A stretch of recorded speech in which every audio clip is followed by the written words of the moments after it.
Joyce. We'll bring this meeting of the regular meeting of the Board of Selectmen of February 3rd, 2022 meeting to order. First order of business is to approve the January 24th, 2022 special meeting minutes, and I'll put that in the form of a motion. Joyce. Need a second? Second. Thank you. Are there any corrections? Anyone? Okay. All those in favor of approving the minutes? Aye. Aye. Thank you. And I do need to add one item under 7.4 new business. Fair housing resolution. It's in the folder. Need a second. Need a second from somebody. When did it go in the folder? Earlier today. It's, if we can get a second so we can discuss, I will explain. Second. Thank you. It is a basically a housekeeping item for the CBDG grant. I think I got the acronym correct. So it's an $800,000 grant that the town has helped Can Affordable Housing obtain. And this is one of the, just a deliverable that that they need to have in order that the grantee needs to have. It is a boilerplate resolution that comes from them, and it really mostly talks about our commitment to endorse and support a fair housing policy to ensure equal opportunity for all persons to rent, purchase, and obtain financing for adequate housing. It's really a commitment letter, and in 2007, Ruth Epstein signed a almost exactly the same document. Again, it's a piece of housekeeping that we need to get to the grant people. So this is just to add it to the agenda. All those in favor? Aye. Aye. Aye. Thank you. Next, on to correspondence. From 3.1, we have an email from Matt Starr about too much salt. He is, so there was an article that was sent that says too much salt, good for winter travel, but with consequences for environmental and human health, from Yukon Today. And I know Rick is on. Rick, do you want to comment briefly just on the article? Or on the Really process quickly, of we do salting? use stuff on our salt when the temperature's low enough. Otherwise, it's just plain salt that we're using to make it work down that low, so we don't use that much more of it when we're using the liquid on it. But until they come up with something besides salt that'll melt anything, then that's what we have to use it.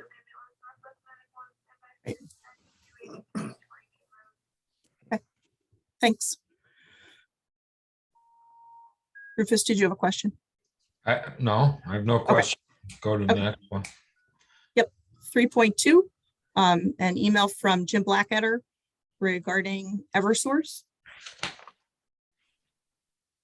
So there, he received an email from Eversource. It looks like it was a something sent to all customers about their new president of Eversource, and Jim sent back a response to Eversource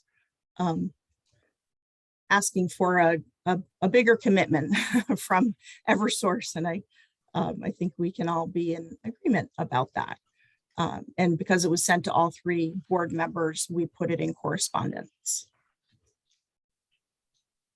There was some talk in Jim's email about asking Eversource to start burying, getting rid of utility poles and burying lines. That obviously that is something that would definitely be a huge improvement to our infrastructure to keep our lights on. So that is also in the folder. Rufus, did you have a comment on that one? Okay, sorry. You had said you were looking at the next one.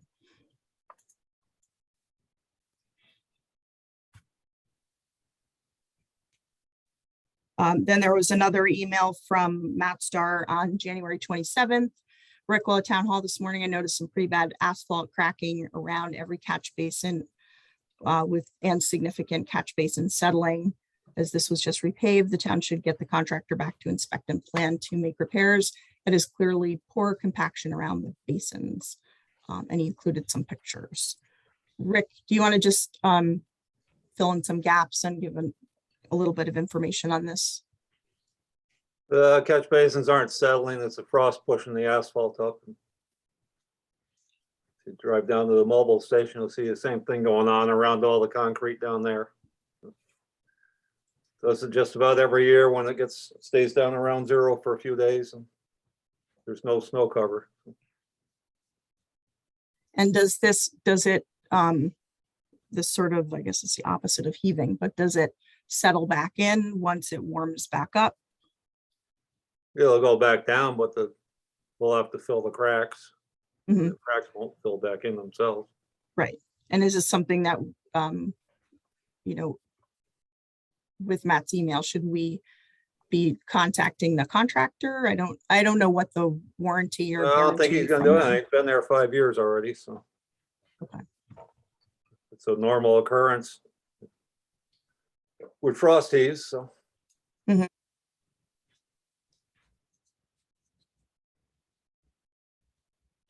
So I besides just wanna filling the make sure. cracks next summer, there's not much can be done about it.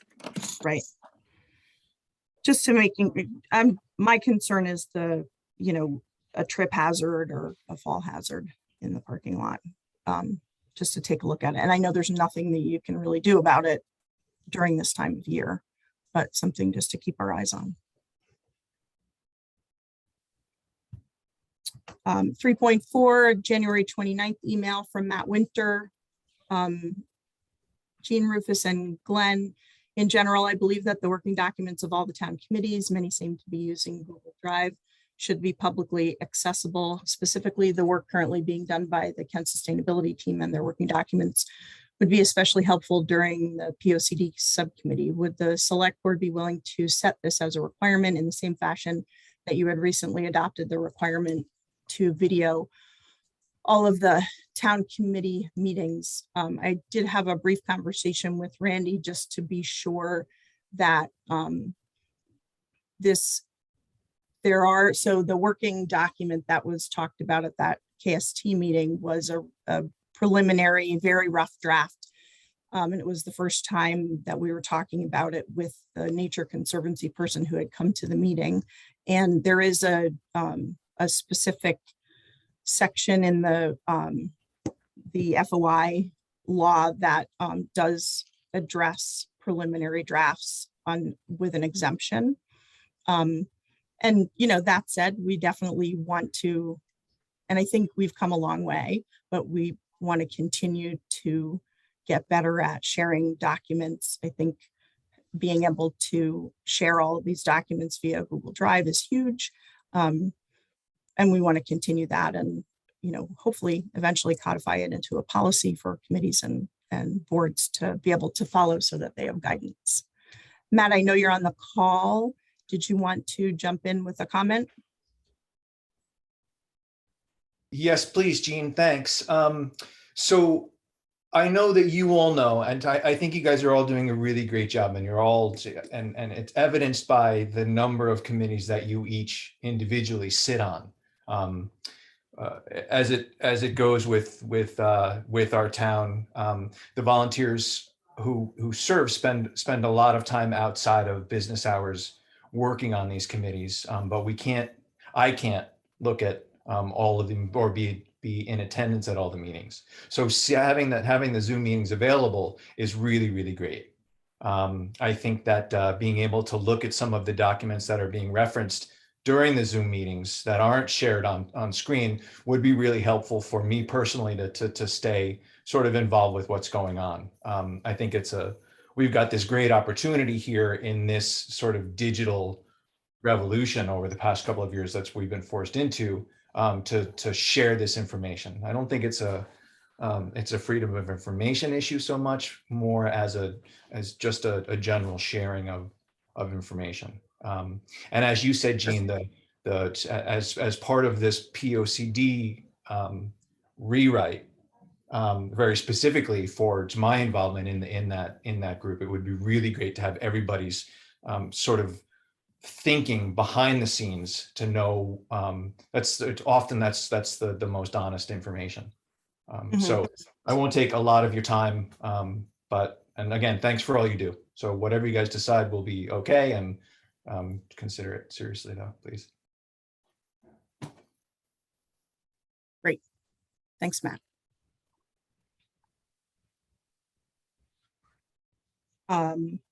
Moving to public comment. So we've, and I should have done this housekeeping at the beginning. Welcome, everybody. It's nice to see so many people on the call. We're trying out a feature called Spotlight, where we're keeping the 3 members of the board in your main view, if you will, sort of to try to continue to recreate that in-person experience as much as possible. Joyce is monitoring the chat. She's also monitoring the participant list. So if somebody does want to make a comment, by all means, come off mute and say so, or put your digital hand up using the feature in Zoom. So we're now at public comment. And was there anyone who had any public comment? I see Alan's hand up. Go ahead, Alan. I'm sorry, did you want me to on video or not, or is it just okay like this? Whatever works for you. Coming on video would be great, but if you're in a place where you have limited connectivity, whatever works.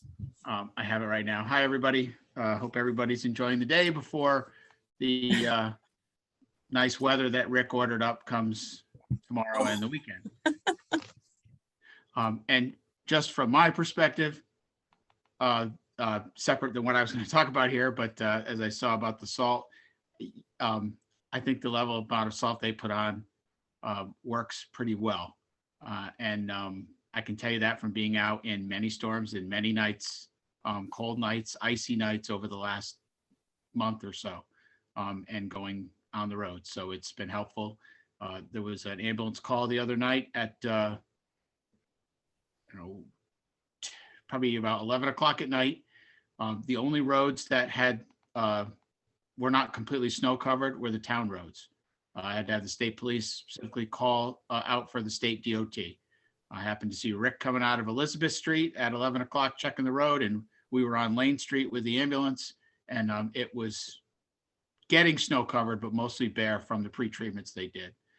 So just Rick knows I'll say thank you or whatever, or let him know if an area isn't quite covered yet at the same point. But as we work together as a small town, it is really helpful. Again, not that anybody wants to overdo anything to cause damage to water or animals or reptiles or anything like that, but there's a balance, and life, limb, and property is number one in my book. Secondly is I wanted to let the selectmen know, and Bonnie Donzella, our EMS chief, is also on the Zoom here. We let the Board of Finance know last week at their meeting that for EMS staffing, we are projecting that we are going to go over the budgeted amount for this fiscal year. You will see coming up as you get into next budget year, we've made some significant changes that we'll talk about with you guys at the workshop and at that presentation and so forth. But we wanted to officially give you a heads up. We're working with the crews to do everything we can, but unfortunately we've had a couple very, very active members have some situations that came up that did not allow them to keep up with the active numbers that they're doing. We are working with our current crew of 9 that are currently on the schedule to see if there are any adjustments that can be made or switching nights and so forth. And so that's being looked at, and some have already been doing some extra shifts. But what we aren't able to do this way, then it goes out to the staffing agency, under the contract and so forth. So those are all the same, but I just want to make sure the selectman is aware of that. We'll continue to monitor and keep you up to speed on where things are and what the projection is as it gets closer. Thanks, Alan. Thank you. Thanks. Any other public comment? I don't see any other hands up. Alan, I think you have to put your own hand down. Thanks. I think Do I Joyce send did it you- for me. Oh. She beat me to it. Great. Thank you. All right, I don't see any other hands up. We're going to move on. Next is tax refunds. I will make a motion to approve tax refunds as submitted by the tax collector in the amount of $228.02. Second. Thank you. Any questions or discussion? All those in favor? Aye. Thank you. And we have an assessor's report that Jen sent over. You all received that. And I did have a couple of questions for her that I believe she sent me back. So a couple of my questions, one was there's a category called vacant land, and I was not sure what that meant. And so she was going to get back on that because it made up like over 4% of the those bottom categories. So she, just to read to you all, since she wasn't able to make the meeting, and I'm just going to confirm that. The report is based on the final figures on the 2021 grand list, which was filed on January 31st per state statute.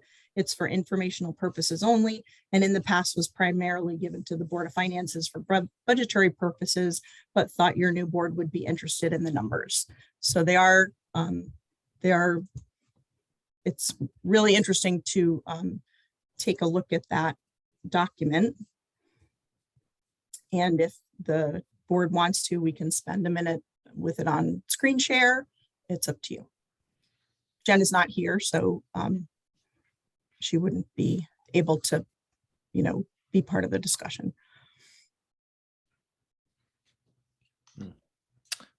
I think it's useful for us to look at for our next month or so going forward, but I don't know if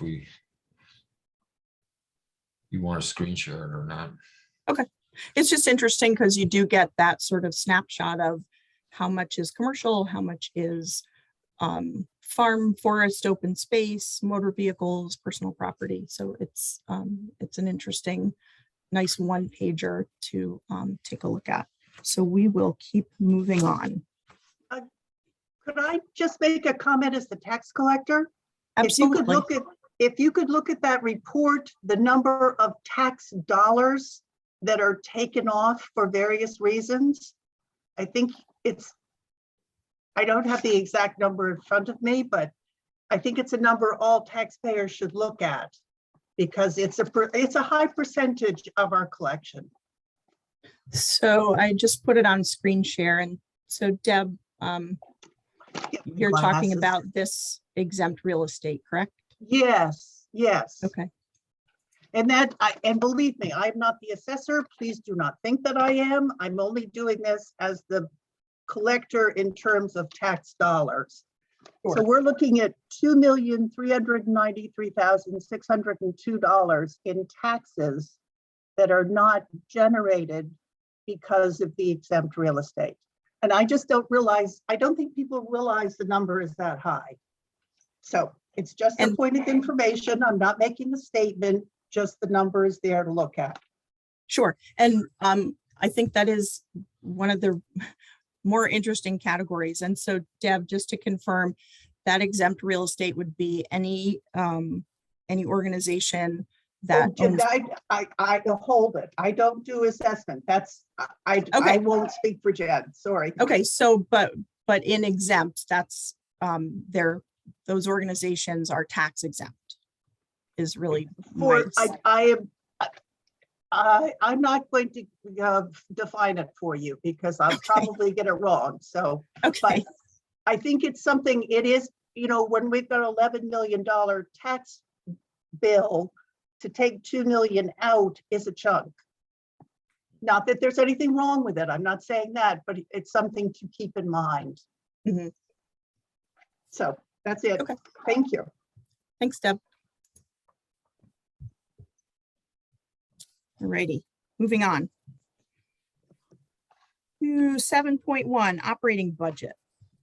So we've received the draft operating budget from, I'm just looking for Barbara. Joyce, is Barbara on the meeting? I know she had an extremely full day today. I don't see her. So she did also provide that sort of cover page that includes, basic instructions and description of what she provided. So some of the notes that she put in the email were who will be submitting the social services proposal. Park and Rec has not submitted their proposal. However, the salary line has been updated to reflect the new hire. The health insurance opt-out program is saving the town of Kent a total of $63,256 for fiscal year 23. Insurance and payroll figures have been updated with requests and information known at this time. So, because this is really a draft preliminary budget, and I went through that first page that Barbara provides, which shows the submissions that have been received, and where we haven't received quite a number of the pieces. Let me put that on a screen share just because I think it's helpful to understand everything that's highlighted. We have not received information for yet. So with that, and some of them, like we got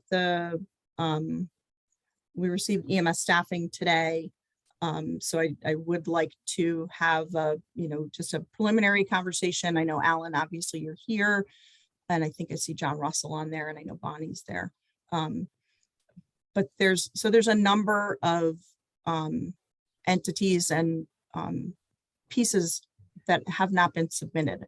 So I think it's premature to dive very deep in here. What I'd like to do is really set a schedule for when we would like to start meeting with the different departments and organizations. There have been sort of two different schools of thought. I'm going to end this screen share so I can look at people. There have been two schools of thought in the past. Some boards have chosen to meet with every department. Some boards have chosen to meet with only the departments that they really feel it's necessary to meet with, whether they've had big increases or decreases, big changes over from last year to what their proposal is. I would really like to get in many, many more of these, and I'm just going to throw it out there, have a meeting a week from today, just to discuss the budget so that we can set a priority of this is go through, prioritize who we don't think we need to meet with. They have a flat budget, they have a small flat budget, whatever the criteria is, and who we do feel we need to meet with, and then make all the appointments and set up the workshops for the following couple of weeks. That Okay, no also problem. gives Yep. you all a little bit more time to, gives us all a little bit more time to dive a little deeper into this. Barbara will, I'm sure, do another update tomorrow, so she'll get us an updated with more of these departments and organizations in there, because I know a small handful of them came in today. I got a phone call from HVA about something else and mentioned it to her, and so she's checking back with her folks. So I think the timing is just a little bit early to get into any sort of deep dive on this budget, and the capital plan really needs to get buttoned up so that I can present it to the Board of Finance on the 16th. So we need to button that up. I think our time is better invested today on the capital plan. Those departments who haven't submitted, is this unusual? There's that many? Or is this fairly normal? Is this, are we behind schedule, or are we okay? I'd have to ask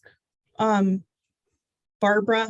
I'm not sure.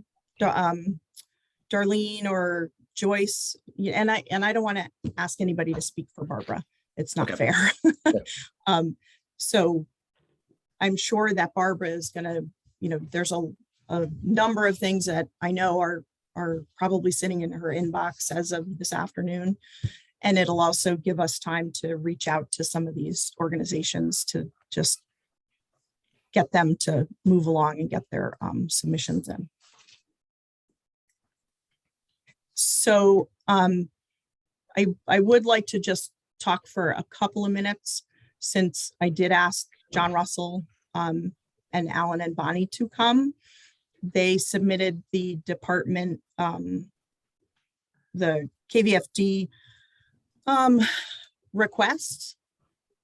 And I don't know who you'd like to have be the main But person. Jean, hold on.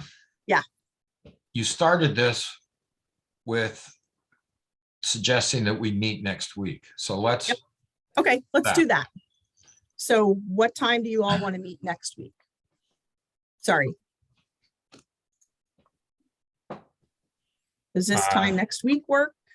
no, Same time? not on Thursday. Thursday, I'm completely booked from like 4:30 on. Okay. How about earlier in the day? I could do earlier.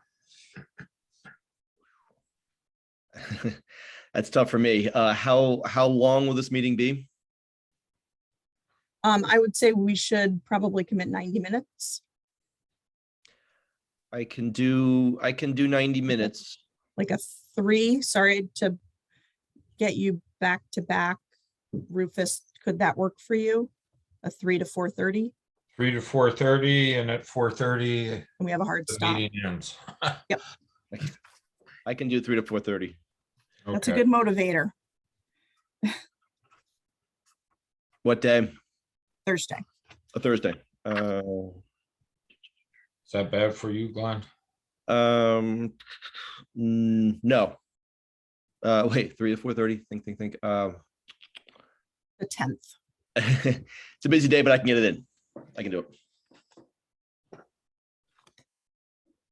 Okay, 3 o'clock Thursday, the 10th it is. Thanks, Rufus, for Okay. keeping me focused.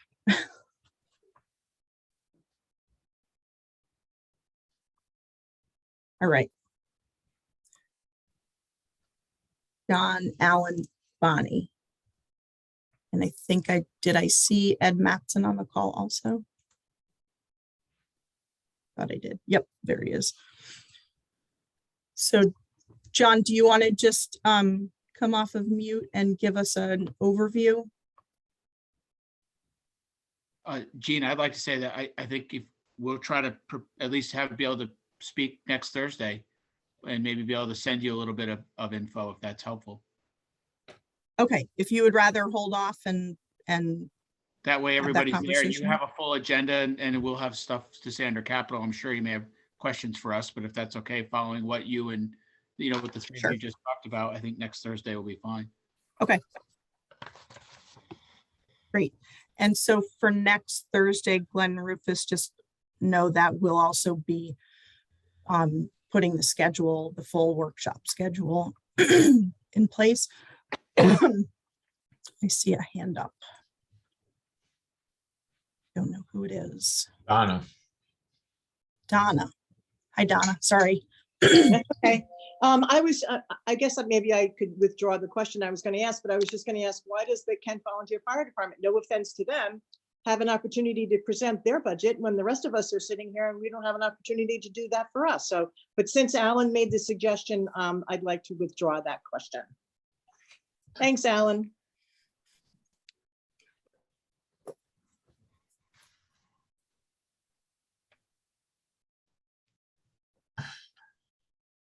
So moving on to 7.2, proposed resolution regarding quorum rules for a meeting.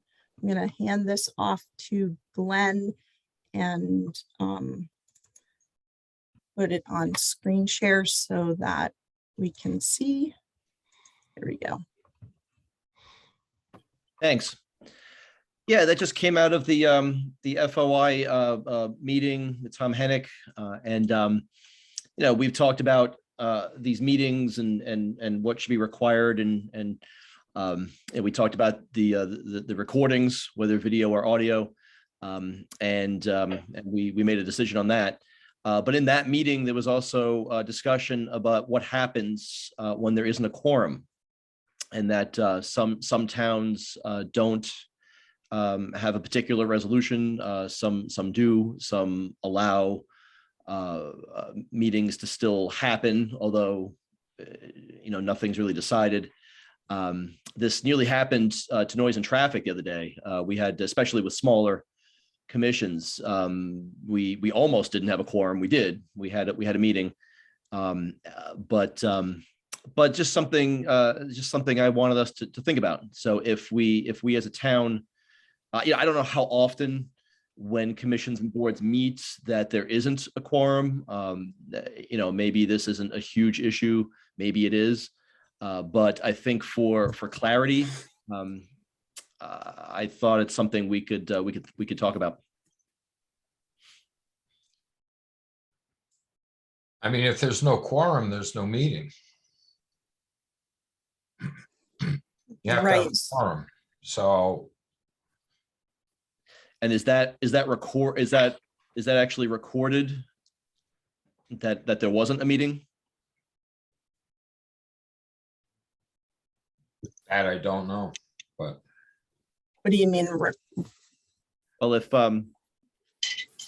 if a meeting doesn't happen, is there? I mean, does no one writes anything? It just kind of goes all into nothingness, or is it recorded that there was no quorum and there was no discussion at this particular meeting? Does that happen? Donna, you have your hand up, and I don't know if you were showing something to the camera. No, it might have been my phone. I do. I mean, it doesn't happen very often. It used to happen a lot with my Inland Wetlands Commission. But if there's no quorum, I do a set of minutes that says that the meeting was not opened, it was not held, no decisions were made because it was a lack of quorum. And then I filed those with the town clerk. Okay. I can't speak for anybody else. I'm speaking for the boards that I work with. Yeah, that's great. can we So- ask Darlene? Darlene, can Well, you? Lynn has her hand up, so I'd like to just make sure that we take them in the order that I think they are coming. Lynn, you had your hand up. Yes, thanks. I can tell you from covering many, many boards that that there is not consistency on this. There are boards that meet without a quorum and they do not make motions and they still have discussions. So this policy could be helpful to provide clarity. Thanks, Lynn. So I do think that just a couple of things. This seems like it's more of a procedural and possibly understanding how to how to proceed if in this sort of rare instance where you don't have a quorum. And I know that we have a boards and commissions guidebook that, Darlene, did you put that together? I don't know who the author was, but the town has one. I think we should brush it off and polish it up. And I think there's some education with all of the committees that we now have that would be helpful to folks from an FOI standpoint, from a Roberts Rule standpoint. And I also want to just keep in mind to be sort of respectful about the concept of a resolution. You know, resolutions, we want to make sure that we're not just turning a motion into a resolution, and because a resolution sort of rises to a higher level. But I think this is definitely something that we could address in that updating of that guidebook. Okay. Dar, you Just in response to that in two parts. In the FOI workshop, to Lynn's point, is exactly what I brought to the attention of Randy and Tom, and that we have had many meetings where individuals, they don't have a quorum and they in concept believe that they can still discuss because they're not making any motions. Whereas this resolution would support that process can't even take place. They have to just at that time stop their engagement and just considered it a canceled meeting. So there's that. And yes, in support of what Donna said, more often than not, committees will file something, and we'll try to put out the cancellation out onto the website to note that as such. To Jean's point about the resolution, I'm not quite sure what the difference would be about adopting this type of resolution. We just had the Board of Selectmen adopt the resolution regarding having all boards and commissions be responsible for recording their meetings. So you put in place a resolution to try to define more of another specific process that you as the town want. Why would this be different? And it was actually advised by, if I'm remembering correctly, I'd rather go back and look. I thought it was advisory from Randy that the town should look at adopting something like this. Because he kind of compared, you know, there's a town to the south, there's a town to the north, one do, one don't, and that maybe your town should look into something so that there is continuity, so that you're not having boards and commissions manage things different, which really does weigh out the possible effect of something being brought forward to the Board of Finance or Board of Selectmen if they've managed it differently in their 1, 2, and 3 meetings.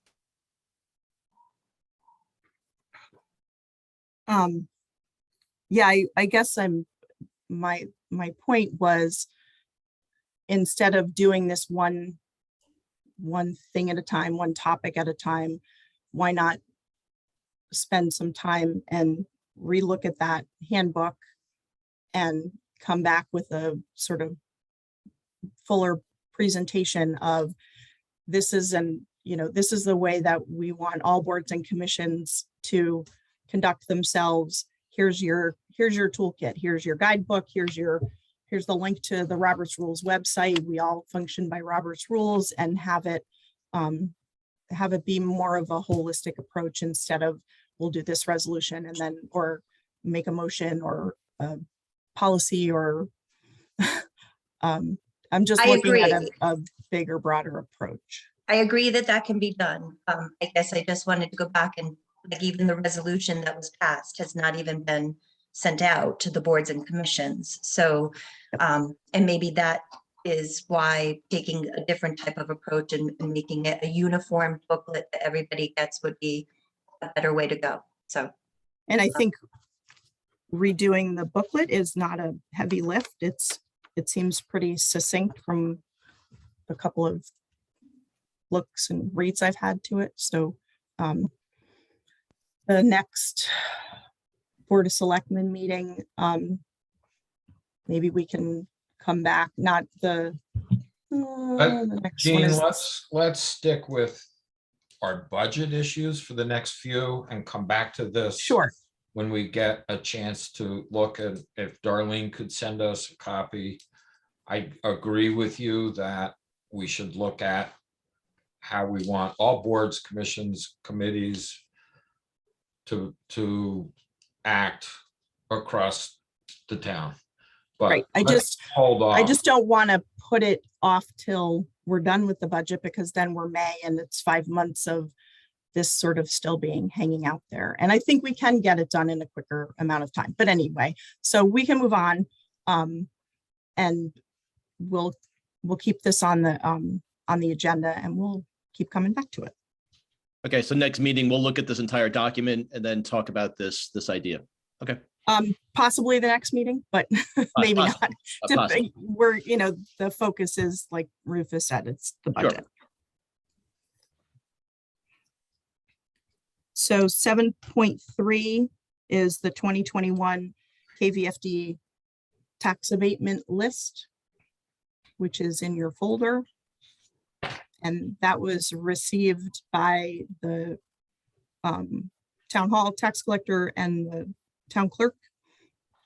And they said they had no issues with the list, so we need to accept that list in the form of a motion. So moved. Thank you. Glenn, do you want to second that? I will second it. Great.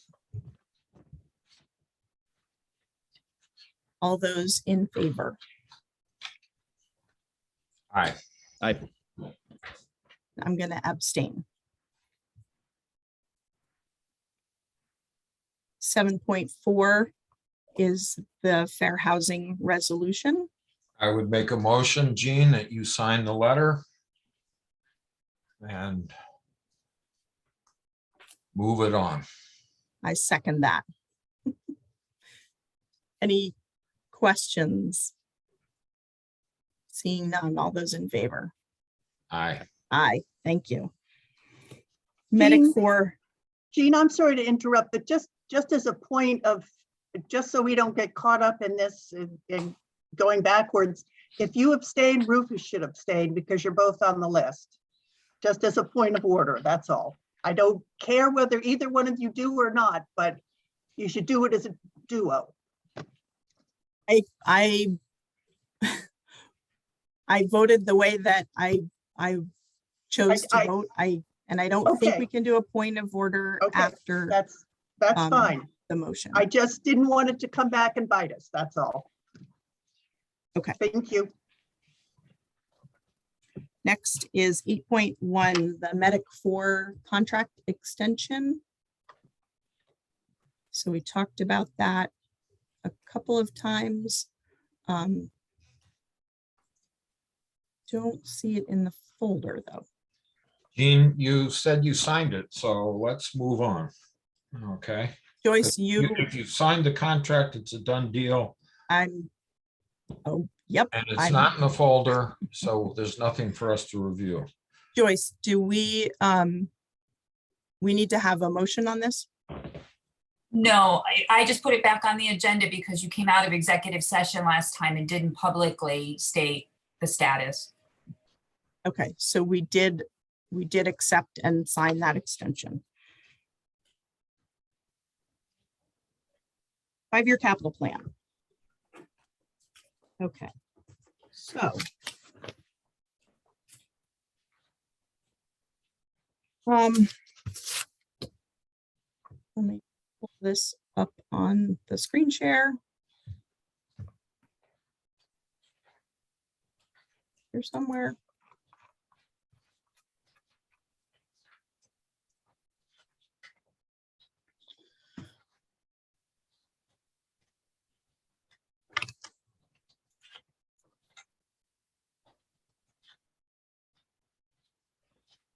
Okay. So I know you can't really see the entire thing on the page. This 2.191 is, something we need to make some hard decisions about. And I know, Rick, are you still on the call here?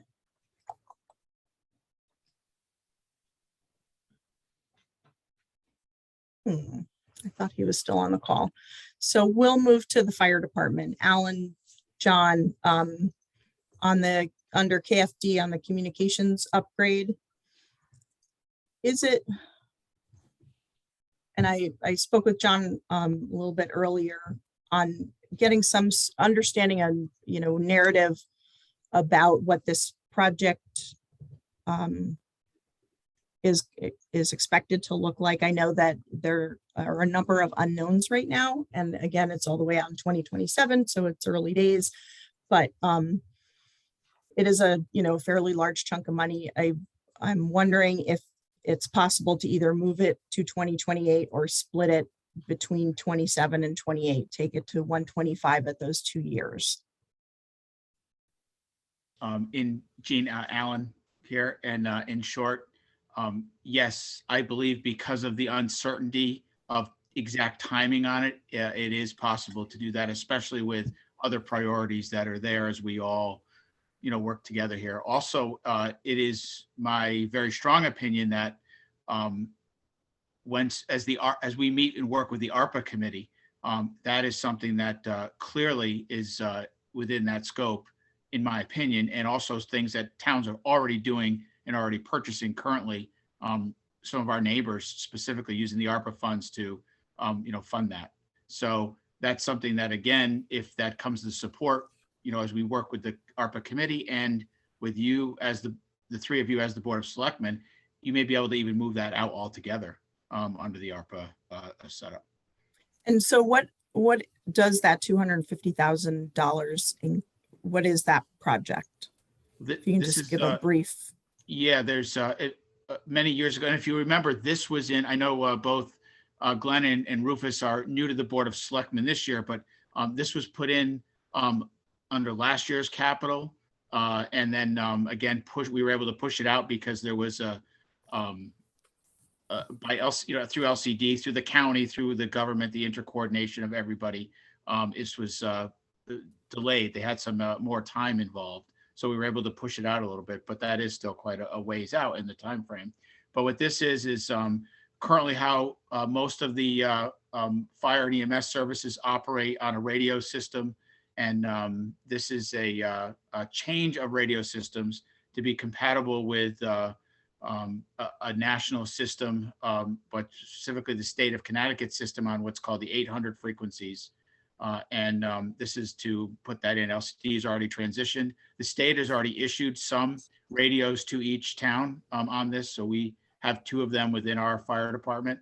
And then they expect, you know, the towns to start slowly expanding and purchasing them. They are extremely expensive compared to the old days. A single portable radio that we're looking at is right around $3,000 for one portable radio. Compared to what, Rufus, you'll remember, you know, in the older days, you know, when we bought a radio and stuff, and the cost, and even what we bought not that long ago. This is a whole different beast in ball game and networking, and it talks to everybody and all over the place without going into huge discussions on it.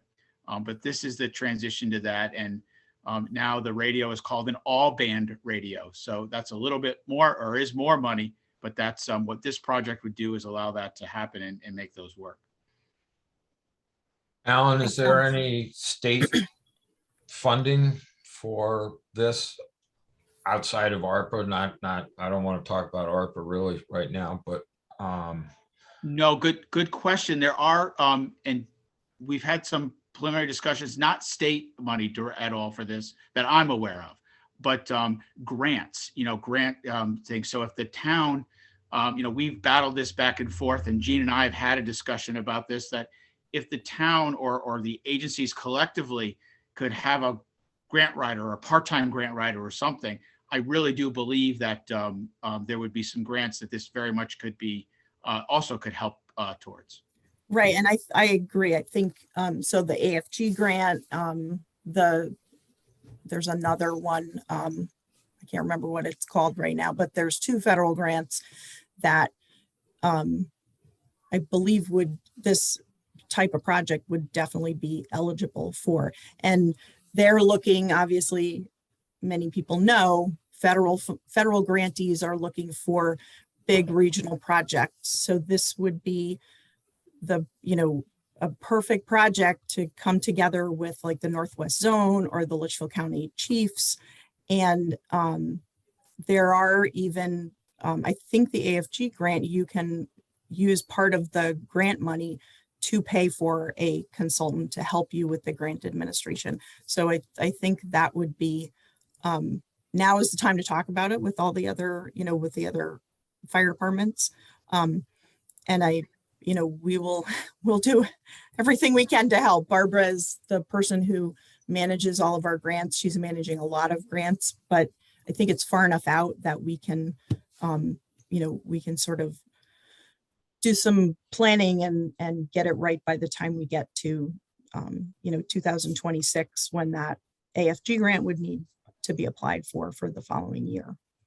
Yeah. But yeah, I think there's federal money, and there's a big, that infrastructure bill that's coming through that may be able to help support this as well. And Rufus, the point of, like you said, the state, no, but as we just talked about, federal grants, to help with this. So very important. What really is important is that we would get, that we don't have anybody, able to do that internally in the department. So we would need the help Right. of, the town to save money, and obviously in other things, and save, huge amounts of money. And another comment here is that a few years ago, the Board of Selectmen at the time, and Board of Finance, I had requested a few years ago as chief, that they put together a committee to help us work through budgeting and so forth. And the Board of Selectmen did appoint a committee. It was 2 selectmen, 2 members of the Board of Finance, and we had 3 members from the fire department. We worked over a 6-month period. And one of the things that came out of that, which is why this is in here, was when what was called a big ticket item or a big fish was to make sure it gets into the capital plan of the town, so you can plan for it, in hopes that grants and so forth, could come about, or something in that neighborhood. But if it didn't, nobody wanted to be left with an emergency expenditure, especially of a sizable one. So that's why it's here. That's why we did take it out last year under Chief Mattson, and we put it, in here again, looking it out still a ways down. So in the short, your answer, could it be spread out? Yes. Does it need to be planned for? 100%. But are there some easy ways, if in the back of your mind, as we're planning, if we do these things now, then it may be able to even be zeroed out. So it behoove us to possibly get into conversations, Gene, with Northwest Cog, or get a lot of neighboring towns in to look at the possibilities of shared grant writing, things like that. And that is already part of the COG's mission. That's how we got our consultant for the housing plan, the hazard mitigation plan. And when I spoke to John today, we did talk about seeing what the COG could do to help us out with something like this as well. Good. So Alan, is that, what's your sense of sort of providing a relief valve for this year 2027 that we're looking at? Do you feel like it could get moved over and split up 28, 29, or would you rather see it split up into 27, 28?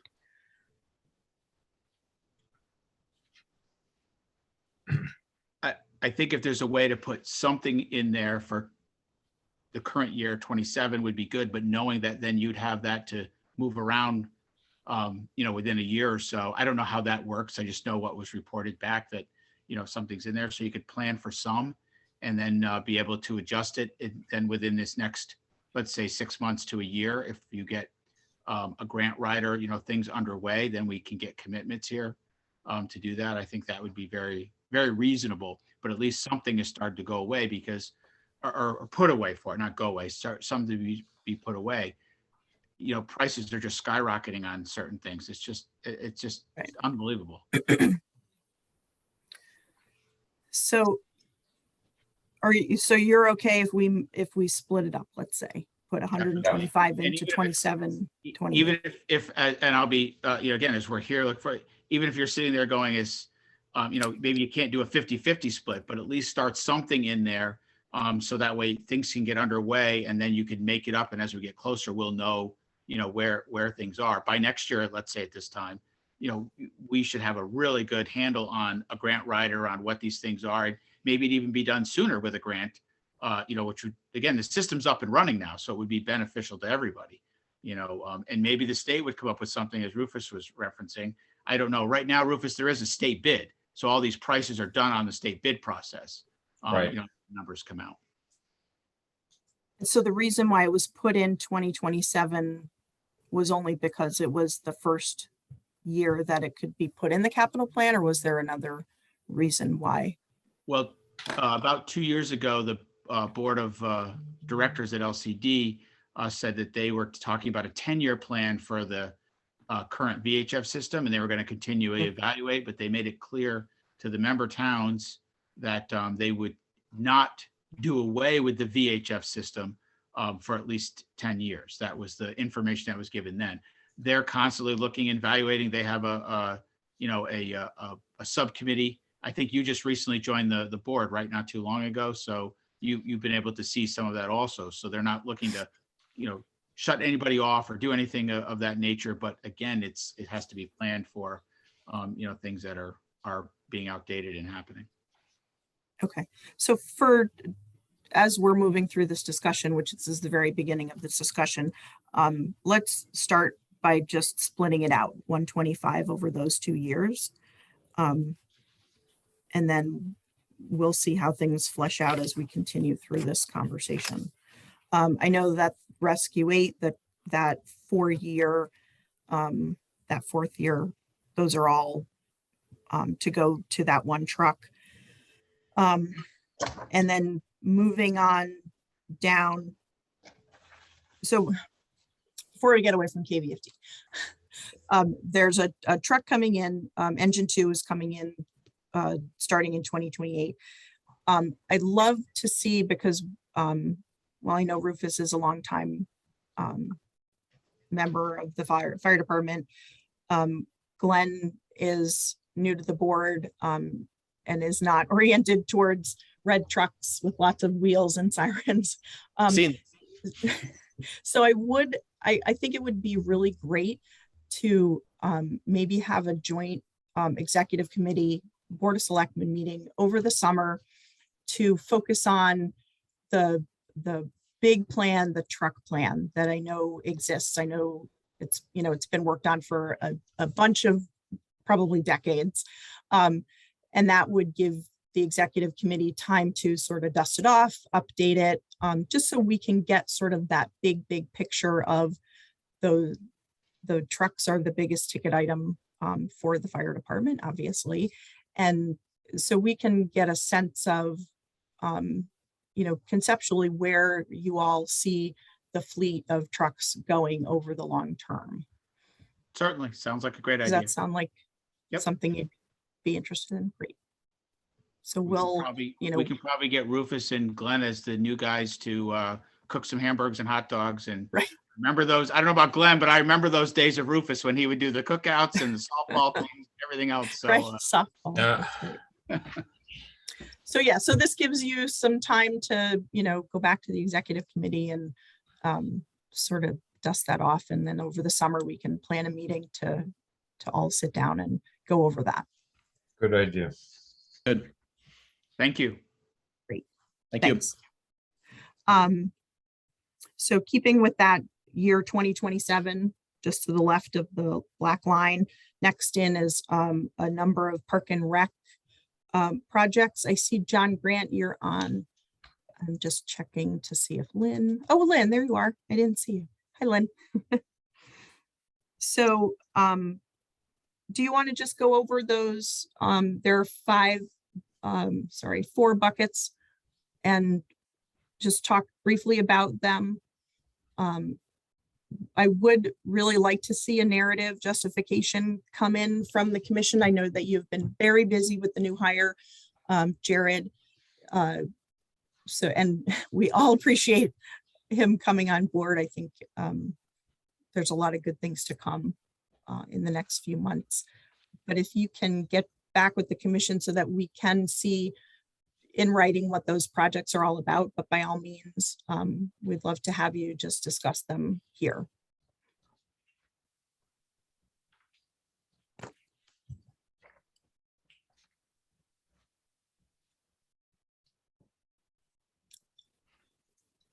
John or Lynn? Dookie, I'm sorry, I'm not There you are. available to talk right now. I Okay, have company here. It's a little loud. okay. Can John pinch hit and fill in some gaps for us?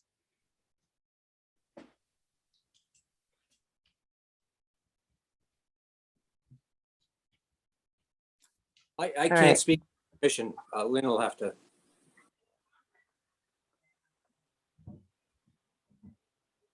I came Okay. into a quieter spot. Let me try Thank this. you. Appreciate it. So just going over So- the 4 projects. And I Yeah, know that you paving did and- make some decisions the other night at your meeting. So paving and drainage, we want to work on the hill at Emery Park. That keeps getting washed out severely and makes it slightly unusable. And that is the handicap access road, as well as for maintenance and the porta potties get delivered and everything, and they need that road to be working. It's a long way out, but we have to put it in there. Playing fields and ballpark. The playing fields are not actually part of the Park and Rec budget. So we would request, but they do have their own line in the town budget. I would request, or we would request that that gets moved to the playing fields and ballpark on its own line within the capital plan.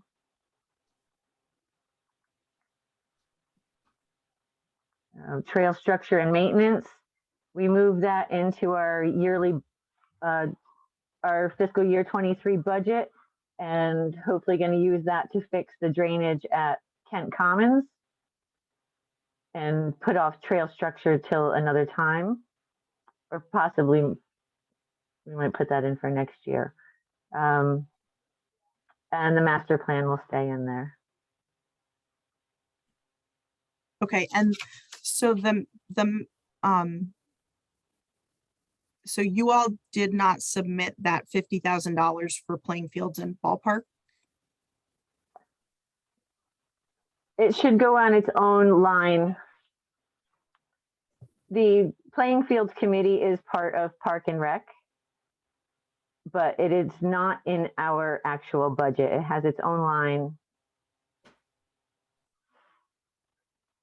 We would ask the same thing of this to be put on its own line. Okay. But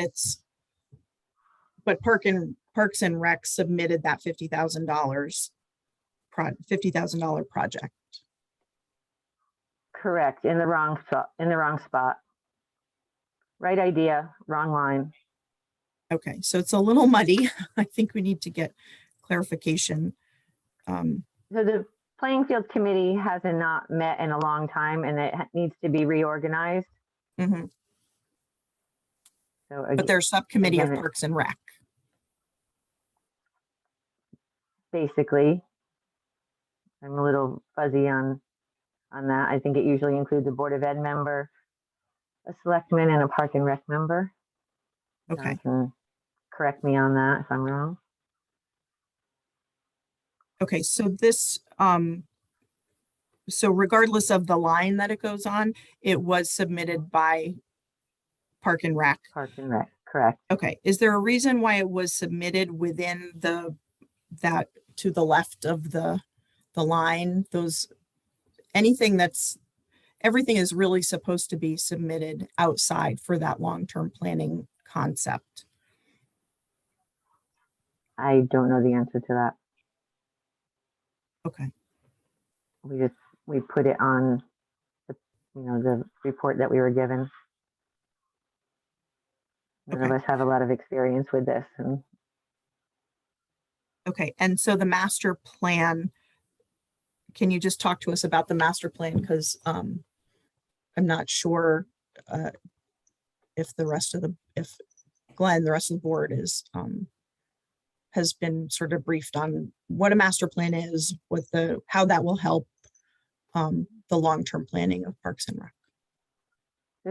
Some of the commissioners wanted to get a master plan together, and what that means is hire a landscape architect to come in and help us, give us ways to use our parks better, ideas on what to do with it. And that committee had gone to the Board of Selectmen to try to get the money to get that done in other ways, but it was declined. So they felt that this is the next best way to move forward with that. Okay. And the paving and drainage project, is that something that could be split up over 2 years, or does it need and done in 28, or is it something that needs to be done in 27? Considering as long as the 2 years stay together, we could probably finagle that. As long as it doesn't get split into a future year. Well, it would get split into 27, 28. Okay. That could possibly be done.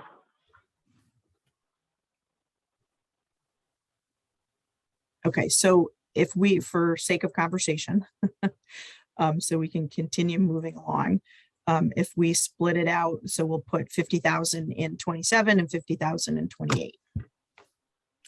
Okay. You know, these types of projects, if you, it makes sense to have in the narrative some sort of assessment of what is the project going to, not only what's the scope of the project, but what is it, what's going to, how is it going to improve the conditions of that hill or the area now, just like similar to the community house. So the community house flooring is on the docket for replacement in 2027. And what that will do is put down new flooring so that it's, a safe surface for the guests that rent that building. So you want to make sure that you talk about what the conditions are now and what the conditions will be after the project, if that helps. Gotcha. So if paving and draining is split into two, 50,000, 50,000, the playing fields and ballpark, that seems to be going somewhere. We think this might not be there. And trail structure and maintenance, we could take that out as well. So that equals, right. We've just shaved off 125,000. Yep. Ostensibly. Okay.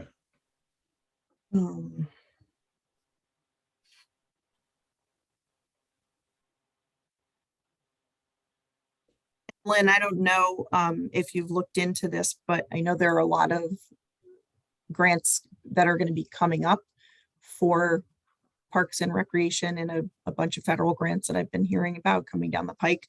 So it might make sense for you to either put a subcommittee together or see if there's a couple of members who might want to do that research, looking into what grants are possible for a master plan or for improving a park, that would certainly come under the paving and drainage piece. Our new director is on it and loves to look for grants. Fantastic. So we'll keep moving down. Thanks, Lynn, for stepping out. Sorry to pull you away. Community house flooring. Joyce, do you want to hop on here and just give a quick explanation? I think I sort of gave a nutshell. Is it possible to split it up? We talked about it the last meeting. The floor is in fair condition. You can move the whole thing. It doesn't matter. Splitting it doesn't help. I'm not gonna, the project isn't gonna get done till you have all the money, so if you want to move the whole thing, that would be fine.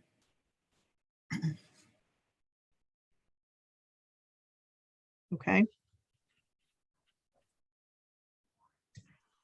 And is Rick here? He's sort of a key piece to this conversation. Hang on one second.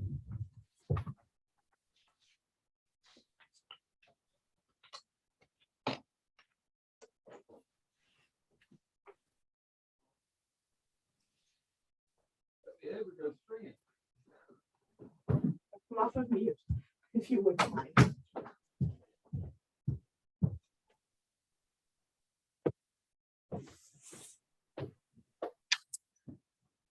It's right in the other room.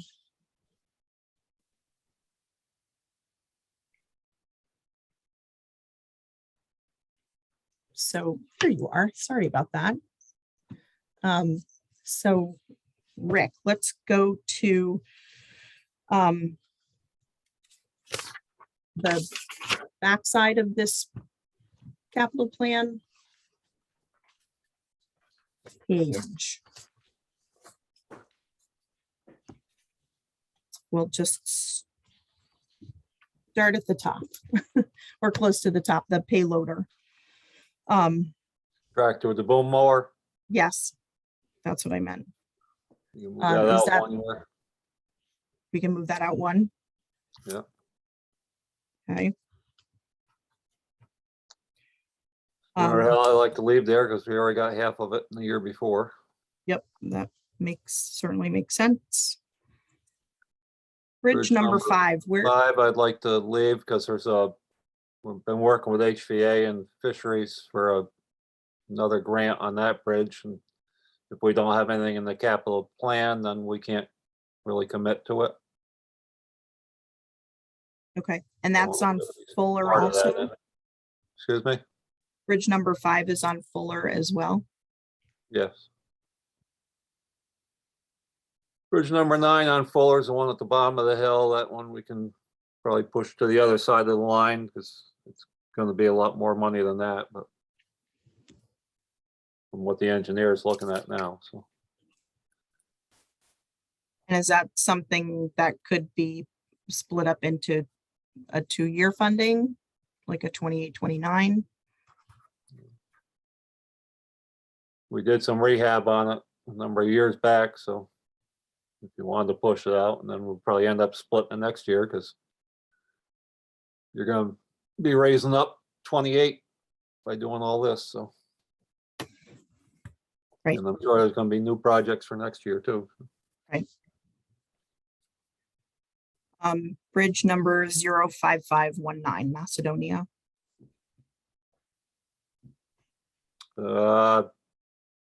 Like to leave like 100 in there for that, maybe swap the 100 from 28. Move the 300 out to 28, I'll leave the 127. Also there, that's a federal bridge because of the size of it, we can start applying for Oh, grants for it. So. okay.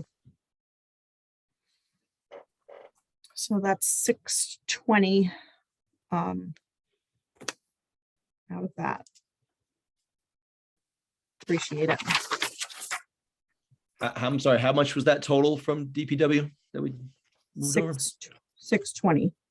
That was the Macedonia Bridge. We're taking 200 out of that. Right. The bridge 05519, we're actually just swapping those two figures. So it's 100 in 2027 and 300 in 2028. Then we're moving bridge number 9 out 1 year, which is 300,000. And moving the tractor with boom mower out 1 year for 120,000.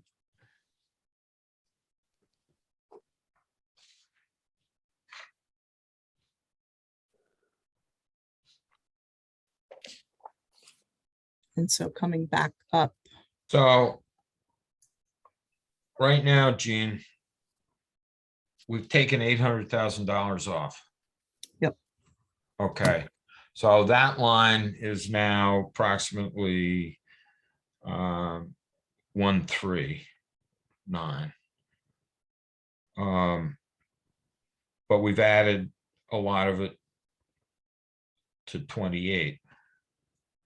I don't think we need to be taking more off.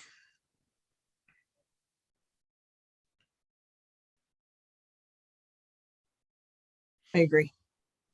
I think this is sort of where we head with the capital plan. It's a struggle year after year, and we want to make sure that we're doing the right fiscal planning. So we're at 1.3 for 27. I think it's more 139, something yeah, like that. 1391. Okay. Or- And that's One- reasonable. Just so we- 1371. Okay. Just so we can make sure that we have the figures correct. We're gonna move for KVFD, the communications upgrade, we're gonna move 125 out. So that takes out 125 from that line. The paving and drainage, we're gonna split up 50 and 50, so that takes out 50 from there. And they're removing the trail structure and maintenance. Right. And then 620 from Rick's 3 moves. Well, then we were also going to move out the community house flooring. I don't think we have to.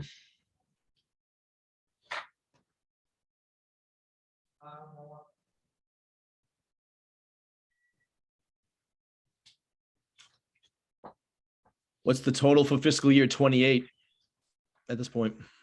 Well, Trying to focus on 27 for this moment. if, So if- What I you have- just said there was 970,000. I have 1,070,000, not including the flooring. So 620 from DPW. The 250 for the communications, 125. Oh, sorry. 125 and 50. Right. Yep. And then the 620. On top of the 15. Or I mean, the 1086, sorry, I was out a year.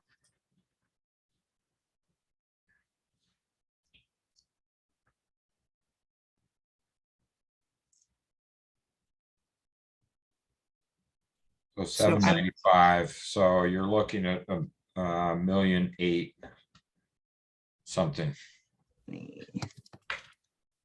I would say leave the community house flooring where it is. Otherwise, you're taking too much out. Right. And Just moving it. we're just gonna have, Same delayed conversation appeal. next year. My understanding is that the last time the community house flooring was done, we were told that that was it. There's not enough floor left to Right. do it again.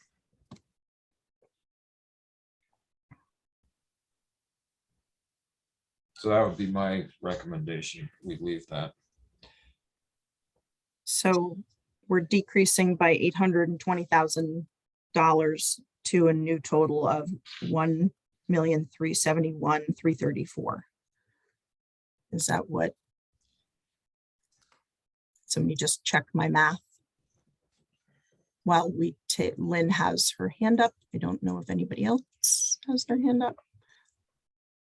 Lynn, Yeah, I just wanted some clarity on the policy because I've been covering this for quite a long time, and organizations and departments have been told they need to put in requests in the 5th year. of the plan. And I heard you say tonight that it really should be going into the 6th year. So I'm just wondering, did you change things? We've Um, always talked about to the right of the line. No, it's not actually true, Jean. It's always been just the column right to the left of the black line is the only one that normally has been changed. It's the only one that people can make requests of to put money in. But then why have the 28, 29, 30, 31, 32? Because that's that's like a 10-year look, but nothing is ever taxed in those last 5 years. It's only the first 5 years that the taxpayers are paying for. Right, and that's why we're focusing on that 2027. Right, but you have said to a couple of people, what, and you asked Lynn tonight, why did you make the request of the 2027 year? And that's the reason why, is because they can't ask for anything before then. That's the last year of the plan and the only year that they're supposed to be making requests.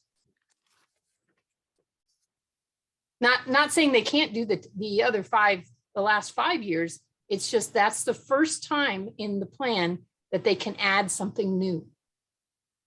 Oh, yes, I'm sorry. Ready to speak? Rick? I think what the selectmen would like to see is people putting stuff in as far out as 10 years, not just waiting and dumping everything in that 1 year for any new projects. Get them in there so that people can see them working their way across. Right. The whole purpose is for it to be long-term.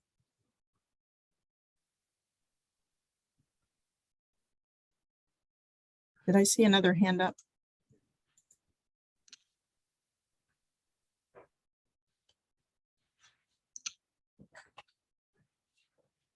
So when we decide on fiscal year 2027, when this is set, and is this set after this meeting? Are we going to talk about This is the plan, unless we don't make a motion tonight. The plan is to make a motion to take this to the Board of Finance. I need to present this at the next Board of Finance meeting on the 16th. And that's when this is usually proposed, to them. Okay. Okay. That's So the schedule. So after that meeting, when everything ships over one more year, we don't touch this again. This is it. Okay. I just, Unless Board of my, Finance asks you. what? Unless Board of Finance asks you to reduce it, then you'll have to touch Right. it again. Right.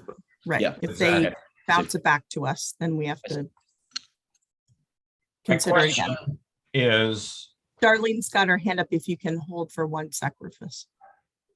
I may have misunderstood the explanation and then the follow-up, but the playing fields money, the 50,000, did you remove it completely of the total? that was my question, Darlene. And Okay. because I understood the discussion to be that, yes, it wasn't supposed to be categorically in the Park and Rec, potentially in their line, but are you removing the dollar amount, or is it just supposed to be on the document in a different location? It's when you- supposed to be in a different location. Right, but when you did your totals, you kept including that as an amount, so Yes, I just Right. wanted you to catch yourself. we did include that. We only took off We took off- 75,000 from Park and Rec. Okay, okay, We moved 50,000 to the following year and took out the trail structure. But the confusion, I think, in the Park and Rec Commission was that these are the playing fields behind Kent Center School, owned by Kent School, used by the school, and they need to be upgraded. just, as I said, this was more for clarifying to me as far as Right. trying to understand, just to make sure it didn't get shifted. Thank you. Right, so staying in just in a new separated out category. Great, thank you. So I have a question. So when a department asks for funds, in year 5 here, 2027, is a narrative needed? Do we need something written from the department to move forward on this? That's the expectation in the policy that Barbara sent us, that I think is in the. So that's required. So there was a Board of Selectmen policy that Barbara sent out to the board. I don't know if it's in Yeah. the folder or not, but it was sent out well previous. I believe it was sent out with the capital plan when she sent it out. Yeah. However many weeks ago. It has 5 bullets. The 5-year capital plan is a binding agreement. A project cannot be inserted into the plan before the 5th year unless it's an emergency. The bottom line of the scheduling within the 5-year plan will not exceed a predetermined amount. The 6 to 10-year plan should be used as a tool to look at the long range plan. Projects will not roll automatically into the 5-year plan. Projects need to be specific. If the project changes or the priorities change, the money already allocated needs to be returned to the fund, and the new project would need to go to town meeting to request the funds be reappropriated. And when the capital requests are sent out, Barbara and Joyce, if you can just jump in here, the form that's sent out does ask for a narrative, and Barbara provided those in the capital plan that she sent out a number of weeks ago. Yes, she did. She asked for the narratives to be submitted. That was done on December 8th. And so they don't resubmit those, just to clarify. So if somebody put in something 2 or 3 years ago, it doesn't get resubmitted each year. It stays whatever it was 2 or 3 years ago. Do you That need makes to sense. submit a new narrative? I'm sorry? Are you asking if they submit a new narrative every year? No, I'm not asking. I'm just sort of clarifying Correct. that you won't see a narrative every single year for every single project. Correct. Except So for did you- mine, I'm sorry. I update every year, so current pricing, so. So did we see a narrative for everyone, for every department on this list here? Did we see a narrative for Park and Rec? Did I hear that correctly or no? I don't believe we did. Let me just quickly check.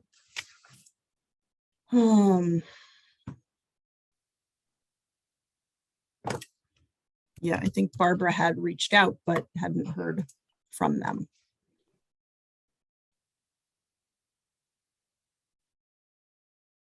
And I think part of the problem there was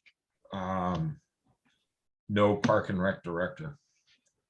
So Outline. Barbara sent me an email the other night, last night, for our conversation about the Park and Rec capital request below. Please find email sent to the members of the Park and Rec Commission requesting the narrative. I did speak to Lynn Harrington and she acknowledged that the email was received. However, as Chair of Park and Rec Commission, she had turned the capital submission activity over to Abigail. Abigail has not responded to the January 11th email. So in that email, she wrote the letter sent with upon review of the capital request submission from Park and Rec, it appears the narrative justification is missing. The letter sent with the worksheet requested that in addition to the worksheet, please submit a narrative justification to adequately support the request and any supporting documentation available. I've attached another copy of that letter herewith as part of the narrative. Please include address, locations, as well as the following information: project description, existing condition, goals, and benefits, and defining what those 3 are. Just like Rick is in charge of, the town trucks and stuff, the Park and Rec director would normally be doing this, not a commission member. So So maybe we need a narrative. I think that's why it hasn't been completed yet. Everybody's been, I think on the commission, their main focus in the last month or so has been a park and rec director, and then second, ASP director. So that's my guess as to why it didn't come in. I think John, as the longstanding member of Park and Rec, came in with, these are the different items that we really need to be working at, and the commission agreed with them. So that's where we were at, but the narrative, I guess, hasn't.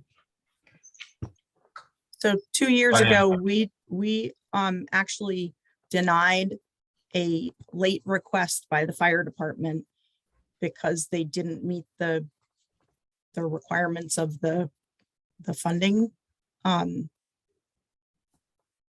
deadlines. I know that the Park and Rec Commission has been under undue stress, but we need to see those narratives so that we can understand what those numbers mean, because we have to take that to the Board of Finance and defend it and have the right information for them. Yes, every department needs a narrative. So we need to see that. Yeah, so Rufus, if you can, and I know that there's other folks in the commission on here, but as our liaison, if you can put that at the top of the list. I'll have to get that. Is this the only narrative we are missing? To your knowledge? I believe so.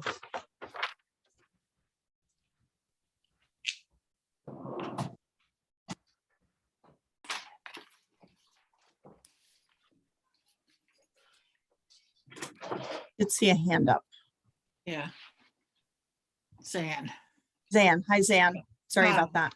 I just There's a wanted to lot know to that manage here. I don't see anything in here at all for Swift House.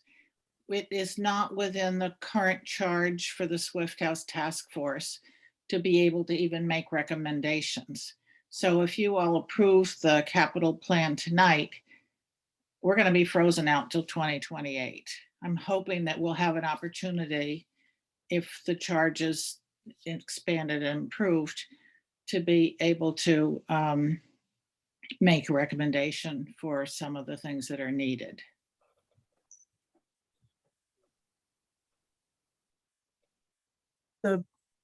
Joyce, do you know when the deadline was for capital?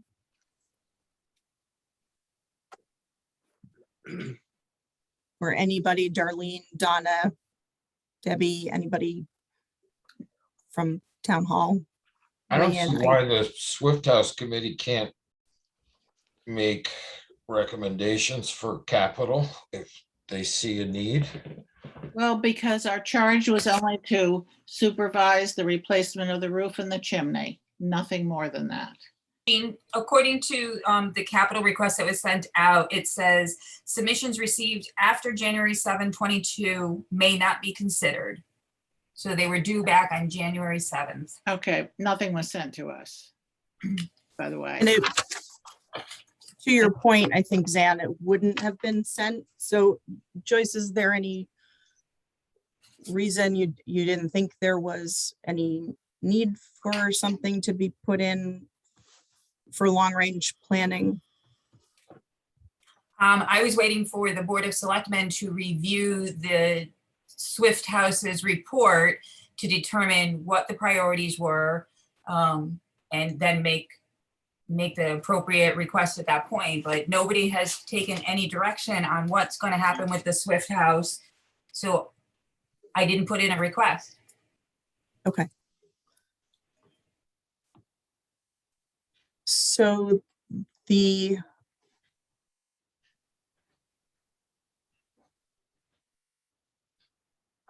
that report was from Zan, maybe you can, oh, it's in the folder. That report, the original Swift House Task Right. Force presented its report to the prior February. Board of Selectmen in February of 2021. And, through all these months, it hasn't been acted upon, so. we're sort of in limbo. I mean, that's one of the things that Glenn was going to raise in the subcommittee reports later in the meeting, but I didn't want to miss the opportunity to have some consideration in the capital plan. So we're in a conundrum here. Glenn Rufus. Well, the We need charge, to get this moved either tonight, or we need to Well, have a whole breakout conversation about the Swift House and then come back to this at next week's meeting and come back with some sort of recommendation to add something for Swift House in 2027. well, I'm sorry, I had to step out for a second. So what did the Swift House want added? We don't have a specific proposal until the selectmen can meet and discuss the future of Swift House. And, you know, so that we can have a plan to act upon. But there are a number of things. I mean, for example, we need an ADA compliant restroom. We don't have that. Entrance, we don't have that. You know, and if the building is going to be restored or improved to a really usable condition, depending upon what the selectmen decide should be done with it, then there will be things that need to be addressed and acted upon that were all suggested in the report that was presented to the prior selectmen last year at this time. well, later in this meeting, we're going to talk about possibly amending the charge to that committee, but that committee as constituted to this point was responsible for the chimney and the roof. So we haven't even. That's, to me, Glenn, is ridiculous that the charge of the committee is that specific, that they can't Oh, I make thought so too. other recommendations. So That was way before my time. definitely I deal had with that that case later. last April at a selectmen's meeting, but the Roof it at the time. Yeah. There was a fund the committee came back with priority items, right? Zan, you had prioritized the chimney work And the that roof. needed to be done immediately. That's fine, Gene. And I don't want to go back all the way. Yeah. We're spending Well, way too much time as it is on. We don't need to talk about the history of this right now. I just want to have an opportunity to, with the authority provided by the selectmen, to present something that might be included in the 2027 capital budget. Well, I would say we're on the 5-year capital plan right now, so do it now. Well, in the report that was presented last year, there was an estimated $120,000 recommendation to do some improvements to the interior of the building so that it would be more usable. Those were not based on specific quotes from contractors. I would like to have been able to do that, but we had not received the authorization to do that. So So- what happened to that 120,000? It just got It's- nixed completely? No, it just never got addressed.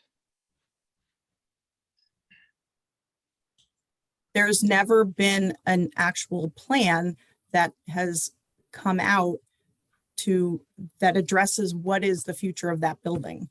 There was a survey that had results from it and they were non-specific.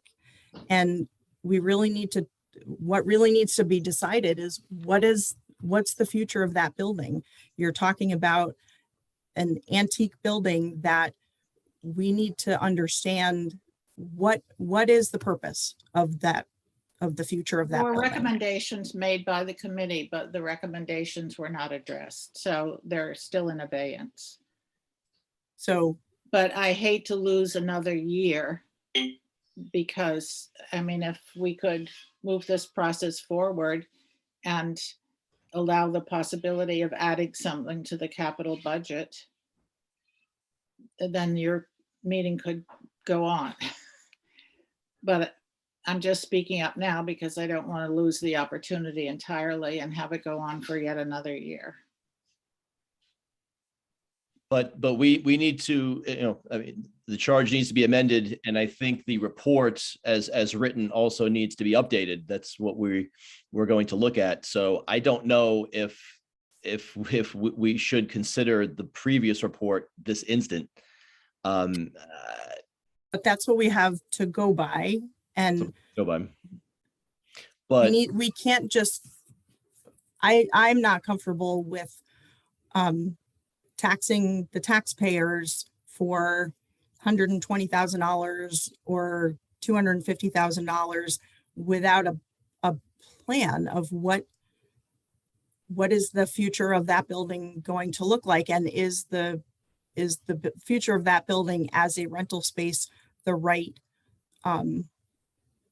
future for that building. You're talking about a building. I have the twin to that building. I live in the twin to that building. There is, It's a can I town building, correct? Rufus, I have been really, really, really respectful to let you talk, and I you've know, but overtalked Jean, me we're- 4 times now. Please. Rufus, please stop. Please let me finish. What we need to establish, what is the long-term, what is the future of that building? What should it be? Should it be a rental space, which is, are people going to rent that building, or are we going to have a building that we maintain that doesn't get a lot of use? I think that's the main question that we need to answer before we go putting money into a capital plan and tax the taxpayers for it. I agree. I think we need to still look at that house. There's a lot to be talked about. And, you know, I am not right now prepared to put in anything for a capital plan this instant. I mean, because I would like to be a part of that committee to look at that report and to amend it, because that's what we talked about at the last meeting. So, and of course, you know, all of these narratives were due when? January 7th already? Yep. So right now it is way past January 7th. So if this had to be in by January 7th, that committee wasn't ready to do that at that point, I think.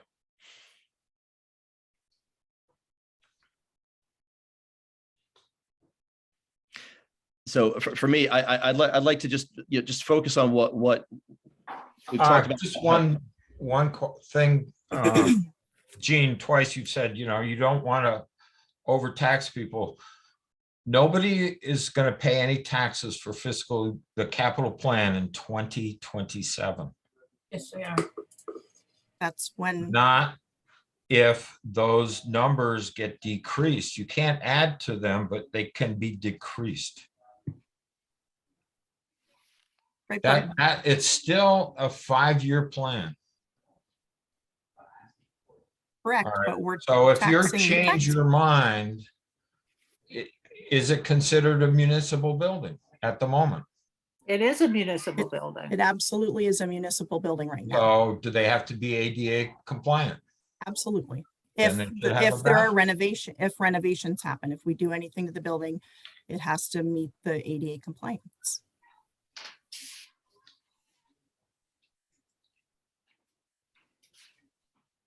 I think there are a lot of questions with this building. I'm interested in exploring all options.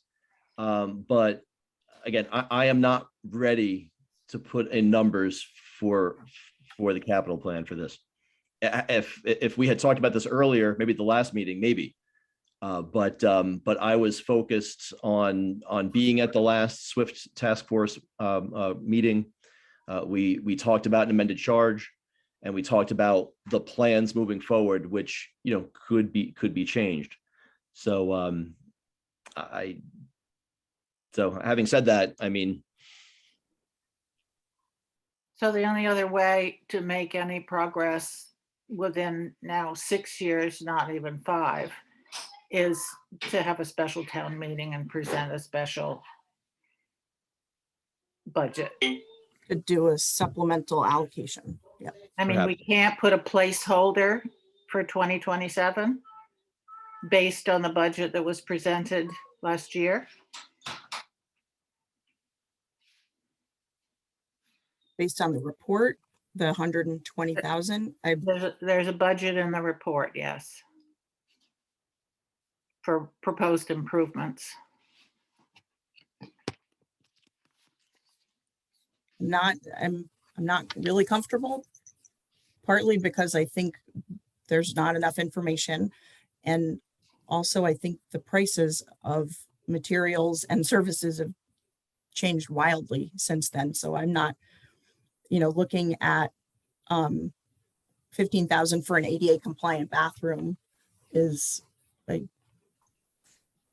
I think have a the prices bathroom. are way, way, way beyond this 120,000. And I'm simply not comfortable because I wasn't on that report. I mean, this was again before my time. And again, I would like to have a say in this report, and I didn't in that one. So I'm uncomfortable proposing any numbers for this 5-year. For 5-year out. Yeah. I mean, if it's there as a placeholder, is there room for adjustment through your participation? I mean, you can always take it out apparently, but you can't put it back. You can't put it in.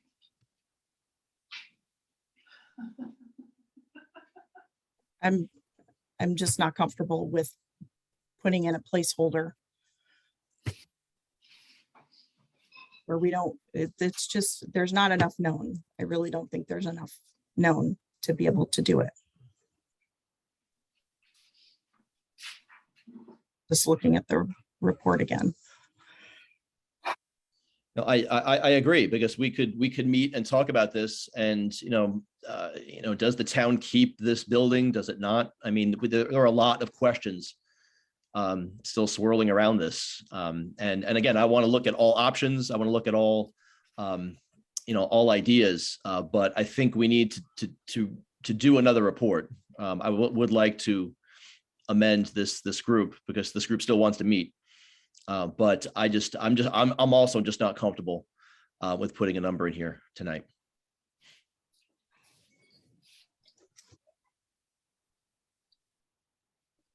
So can we just go back to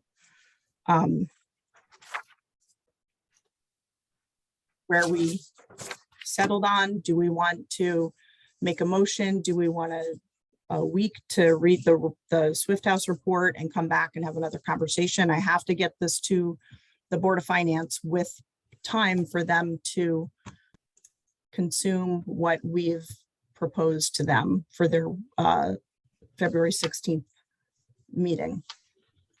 And the 10th is really cutting it, yeah, in my opinion, too close. They should have at least a week to have this. I mean, we definitely need all the narratives of all the departments who are putting in. So that has to happen. So we have to make sure that happens. So to give the Board of Finance a week, we can set a deadline for close of business, 4 o'clock on Wednesday, the 9th. I'm sorry, Tuesday, the 8th, because that gives them a full week.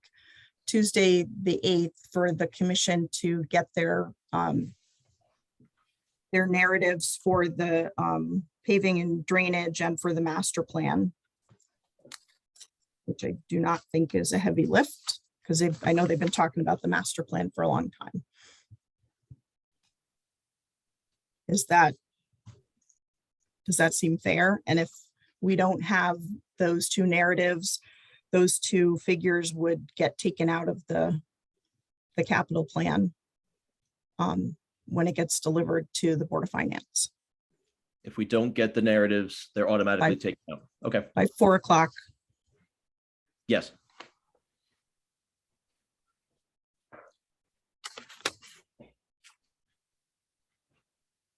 So we need to put together a motion. if we feel that we're ready to put one together. Not if you've just put that deadline in, so why don't we wait until our next meeting? Because it's going to be too late for the Board of Finance. We can put in a condition into the motion.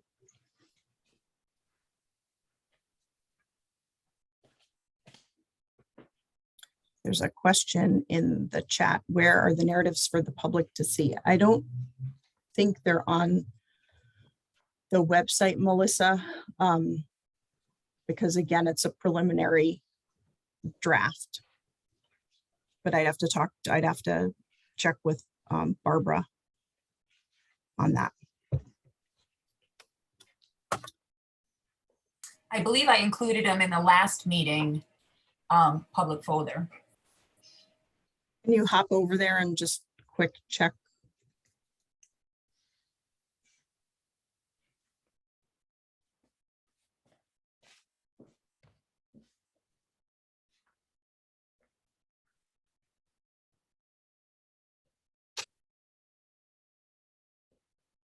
So if we stick to this front page of the capital plan, we're looking to decrease the DPW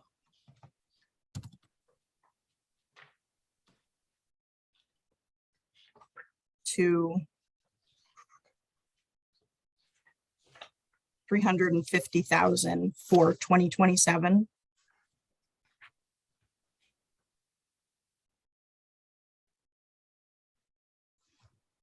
We're looking to decrease the KVFD. No, we only took out from DPW. I'm sorry, we took 620. 620, sorry. Thank you. So 550 is the new bottom line for DPW. New bottom line for KVFD is 325. Correct.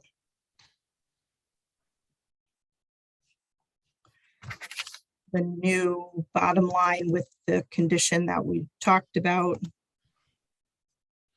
for Park and Rec.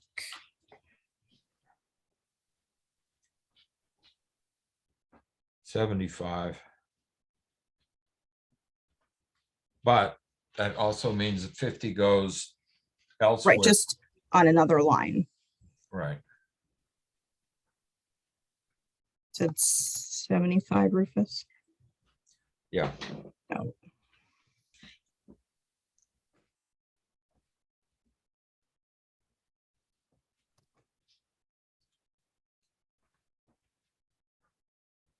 So I'm getting 125. So it was reduced, the paving and drainage was reduced to 50. Right. That playing field, even though it's going to go somewhere else, is 50. And then the 25 for the master plan. Well, Park and Rec technically would be 75, and then 50 goes where I don't know where it goes. Right, just for the purposes of the way that the budget's laid out right now. Yeah, keep it in there. Okay, so that is 125. 125. Okay. And then town buildings remains, correct?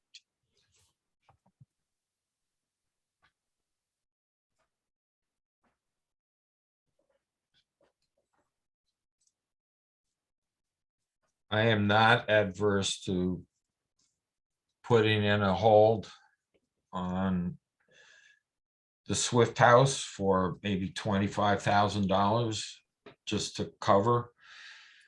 If indeed the town decides to keep it as a municipal building, you are going to need to make improvements for ADA access and bathroom. That would be my only suggestion. The narrative can come later. That's a minor detail in my head.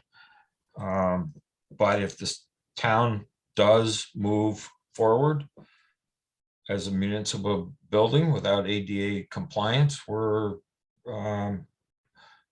looking at possible liability or lawsuits and or Well, put 20,000 in there, just something to. my understanding is that once we start to do renovations, then it has to meet the ADA, the current ADA compliance.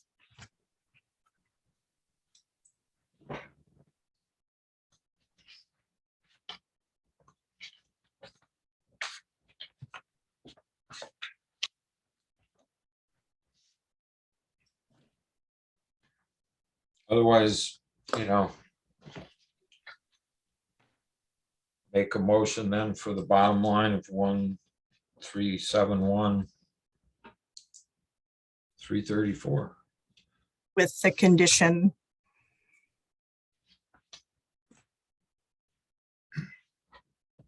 We need to include that condition in the motion so that it's not holding us A up. condition that all narratives from all departments are received by 4 p.m. on Tuesday, the 8th. I will second that.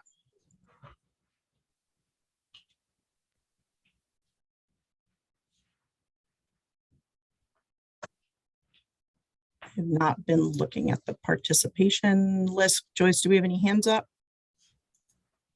That's, at this point, this is a discussion for the three of us. Yep, I understand that. I'm trying to also just be cognizant of all the folks that are here to participate. Hearing nothing. All those in favor? All right. Aye. Thank you.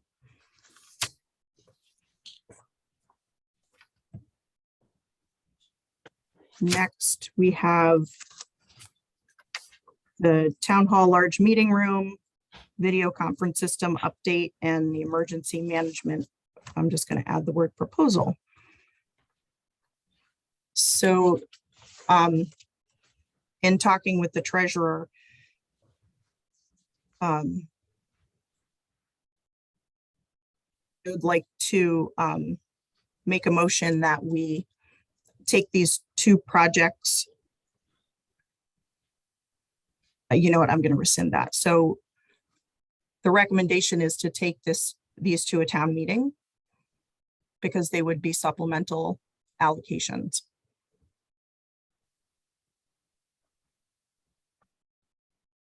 So we would make the recommendation to the Board of Finance. Joyce, are those in the public folder? No, they've been there from a previous meeting. To take these two projects, make a recommendation to the Board of Finance that we do a supplemental allocation, and then we schedule a town meeting for that allocation.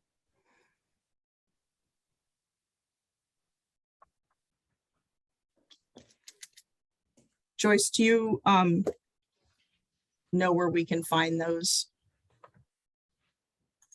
Find what? I'm sorry. The quote for the hybrid and the emergency management quote. I'm not sure. That was several meetings ago. I'll have to look.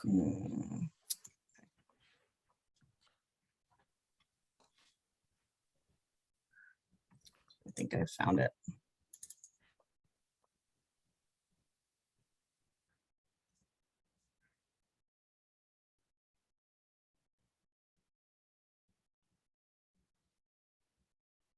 Thought I found it. January 6th meeting has the hybrid meeting rooms.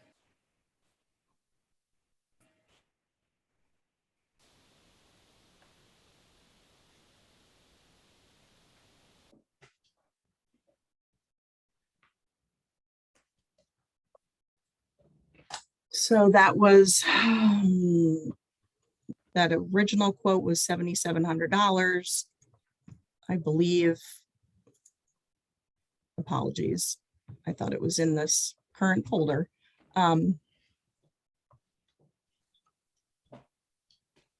There was some additional, there were going to be some additional costs to that. I don't think that we should deal with that tonight. We don't. I'd like to see the numbers ahead of time in our folder for the meetings.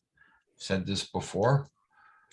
Well, this is now like the third time that we're talking about this, so I Well, that's didn't include it because organized. we didn't think that we needed to include it. But we'll come back. It might come back next week at the special meeting, or we'll hold it off until the meeting after that. So we'll just move on. 8.5, the peddler permit, the planning and zoning is going to be sending us a letter, basically handing it back to us. They don't feel that it's part of their purview. So we'll look, if the board has got the appetite, we'll look to get Randy to create the ordinance similar to a couple of other towns he's done. And then we'll have to go from there and hash through that and then go to a town meeting to get the ordinance passed. If somebody applied for a permit under our current regulations, would they deny it or would they approve it? So as It's of right not an now, approved use. Donna just came on video. Did you want to jump in, Donna? Sorry. I would answer the question if Rufus wants. The only way that the commission would approve it is if it came in as a special permit under a home occupancy application. So the commission felt that this would be appropriate and that we would use the special permitted process, and that anything else that anybody else wanted to apply for, they would have to go to you guys. It's not something that we manage. Okay. So Donna, what would be that, and forgive me, is it special, the home occupation that you mentioned? The What town would be like a allows three. scenario? Well, town allows three different types of home occupation, and the levels of the home occupation is based on, if you're just, typing up letters or something for an accountant, that's a home occupation. You don't even need a permit. If you are, a CPA, and you have people that are coming to your house on a current basis, and there's some traffic impact to the neighborhood, that could possibly be a zoning permit. And then the next one would just go up to a special permit where the intensification of the use is that much greater. So let's just say I was still living up on Iron Mountain. We had the room. We wanted to go ahead and open up a food truck as a home occupation. We would be able to do that, but we would have to apply under the special permit process, site plan approval, and the commission could then approve it with conditions or deny it if they didn't feel that enough space for the cars or, whatever. So those are the three different levels of home occupation. So that scenario could be like if somebody wanted to have a food truck business at their house where they have the food truck in their driveway, they're selling food and people are coming and parking and buying food from the food truck. Right. They would have to come through the special permitted process with a public hearing, and the commission would then either approve it, or they could approve it with conditions, or they would deny it. But that would be the only way. But if somebody came and said they wanted to put a food truck, I don't know, in front of Baines, because I know Chris had brought this up, they wouldn't come to us. That would be something that you would have to That's Route 7. address, and you had talked about doing that under a peddler's license. We I don't don't know control if it's Route just 7. me that's got hung up or if it's somebody else, but I can't hear. Yeah, you were fading in and out a little bit, Donna. Yeah. Oh, and I my think Rufus connectivity. was frozen. Rufus, did you ask a question? If you did, I wasn't able to hear you. My understanding is that Route 7 is not even under town jurisdiction anyway. It's not. They would have to figure out how to do all that through the state. Right. You know, if they, let's just say they wanted to put a food truck down by the visitor center. You guys would have to issue a peddler's license, I think, at that point in time, because it's not something that falls underneath planning and zoning. All right. So we can come back if you want me to get a recommendation from Randy or go right to, as I said, he's drafted this for a few other towns.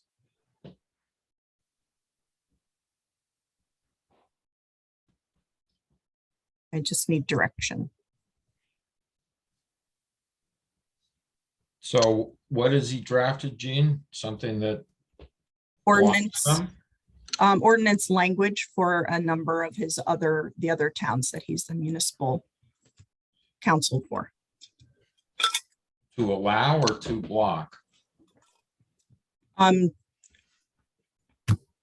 It's really neither. It's to create the framework for which a food truck could come and do business in town. Similar to an ordinance for, anything else. I guess my point was that he's done it a number of times, so he wouldn't be, creating this from scratch. I'd like to see what he's written and then talk about it. Okay, That makes so we can send out to you the ordinances that he's written. We'll get them out and then we can just leave this on the agenda for the next meeting. Agreed.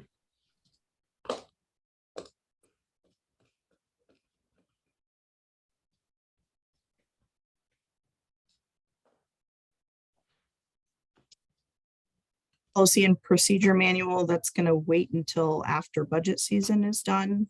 Aquarian, Randy placed a number of phone calls to Aquarian, but has not heard back. One of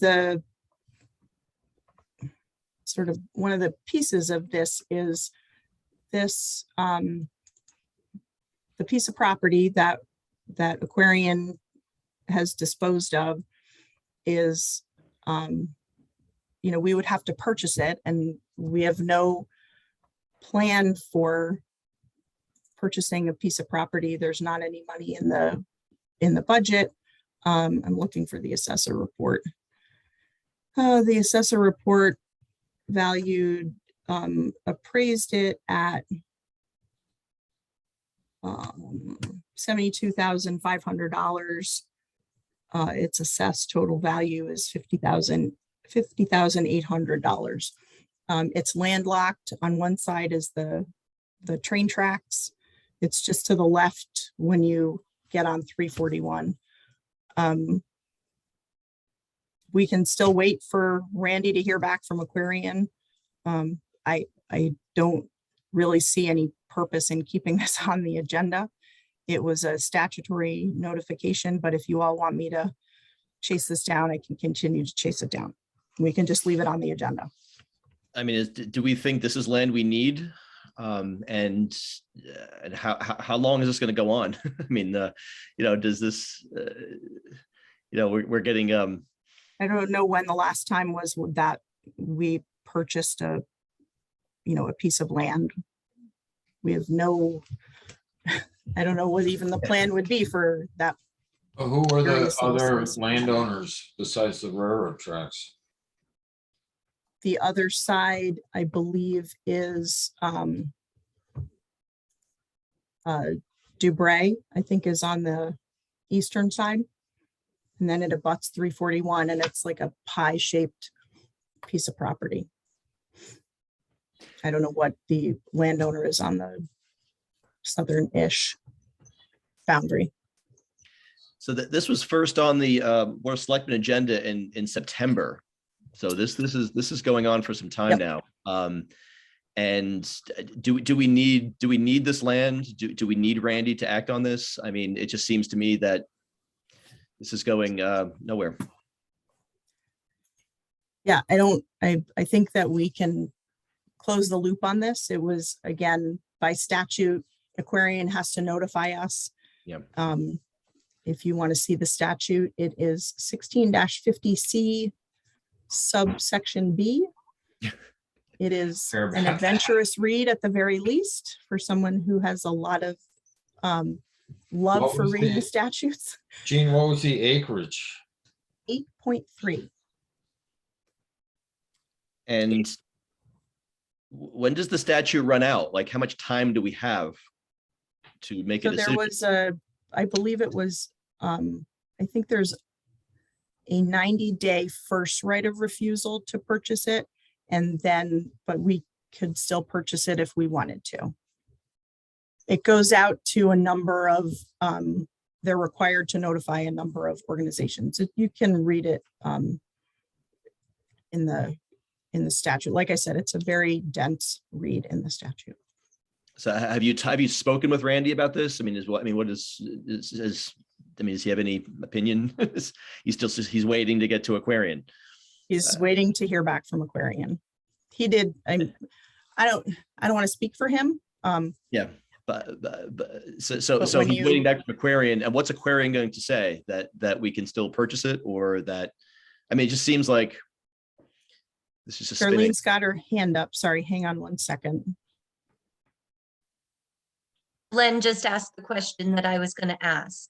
What is it that Randy's asking Aquarian?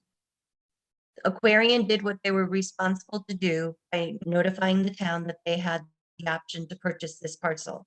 It is then put in our hands to identify whether all these different things you've just mentioned. Do we need it? Do we want it? Do we have the money for it?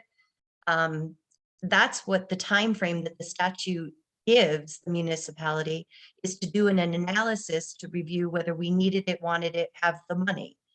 So I'm not sure. What is it that Randy told you he was calling Aquarian for? He was following up to see if there were any interested parties and just to follow up with the woman who sent the letter, because that was what was asked of me. I don't think we have any reason to spend one more second thinking about purchasing this piece of property. So I would like to, So can I ask then the town attorney to, then I will ask Randy, will he provide the town some type of affirmation that this is the best thing that we should be doing? that's my expectation, that he would get But I back to thought us with. last meeting, we requested something in writing. Right, and he wanted to discuss it with Aquarian, but he hasn't heard back. I texted him 10 minutes before the meeting and he hadn't heard back from them.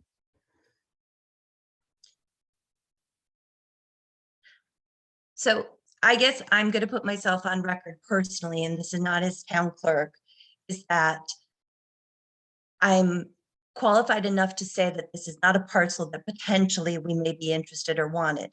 But the process that was due diligence that should have been taken care of was that this letter was received, certified by the town.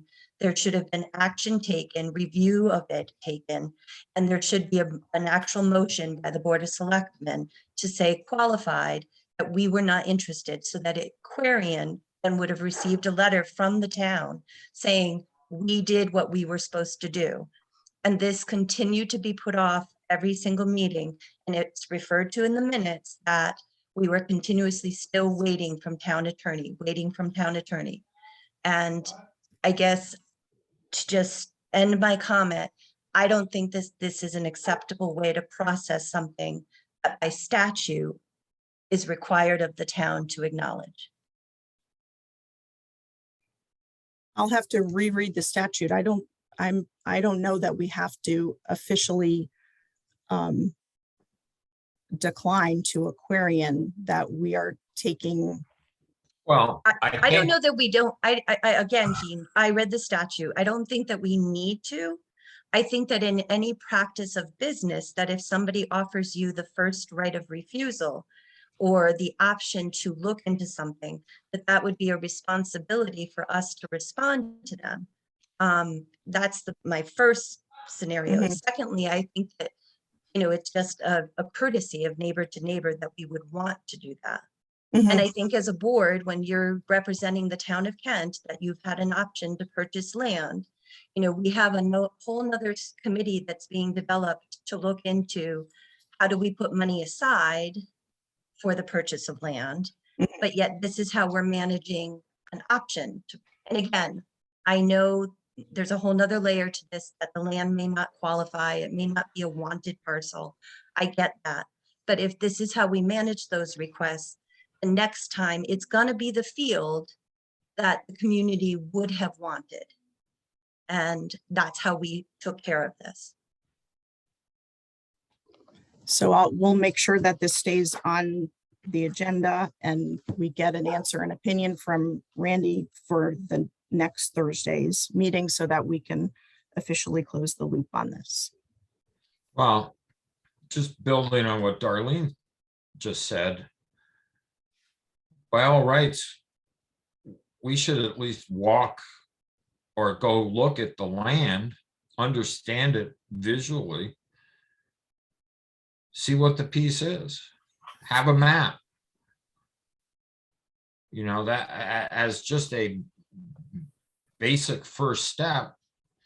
Here's a piece, you know, and present that to us instead of saying that Randy's going to deal with it. We, you know, if we're offered a piece of land in the future, we should receive a map. This is where it is. You know, let's set up a guideline. Let's go look at it. Let's take some steps toward figuring out whether, I mean, if it is landlocked, if it's only the only neighboring property is Dubray, we probably can't necessarily use it. But, you know, suppose Aquarian comes up with another piece that they want to get rid of. We need to have a process where we actually see it, look at it, and then determine whether or not we want to take a town survey, do something, you know, and go from there. At the very least, it's a town meeting, right? Because it'll be a purchase at $72,000, so it's above 25,000. So, I mean, has this happened before? Has the town purchased land before? And what's the process for that? I have no idea. It would be a town meeting. Town meeting. Correct, Darlene? Okay.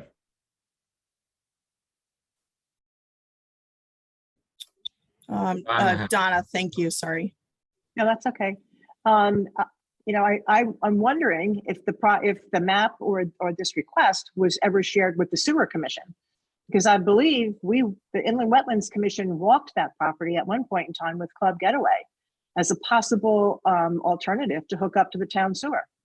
So, you know, you have to look at what it is that they're offering you, because maybe the town could have bought it and it would have added revenue into the revenue stream for the Sewer Commission, because Club Getaway might have been able to hook up to the sewer at that point in time. So it's not just this one little letter that just been sitting here since November or September. It had potential impact of at least possibly providing some sort of revenue stream and helping out a business owner in the town of Kent that's having difficulties with their existing septic system.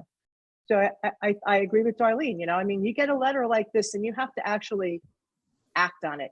You need to think, all right, maybe the town of Kent doesn't want it, but maybe Kent Land Trust would, or maybe we could buy it for the Sewer Commission, or there's just so many other alternatives that I think we're missed out on at this point in time.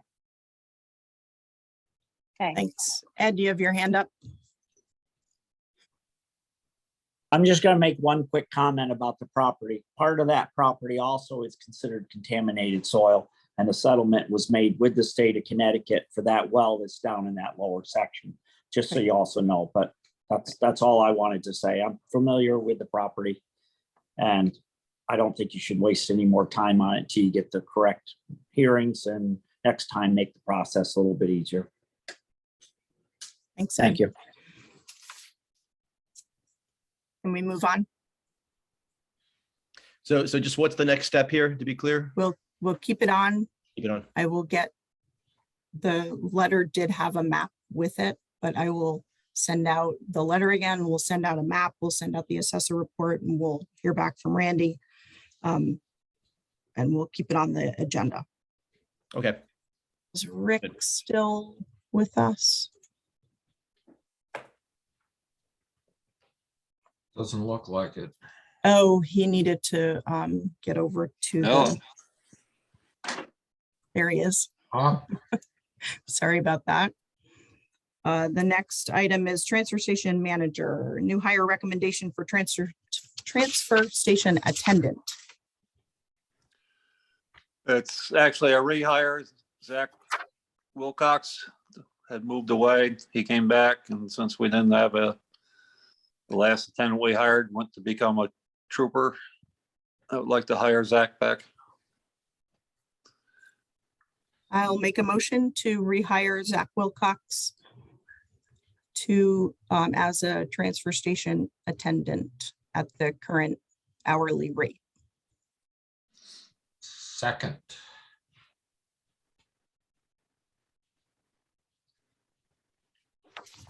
Any questions? All No. those in favor? Aye. Aye. Welcome back, Zach.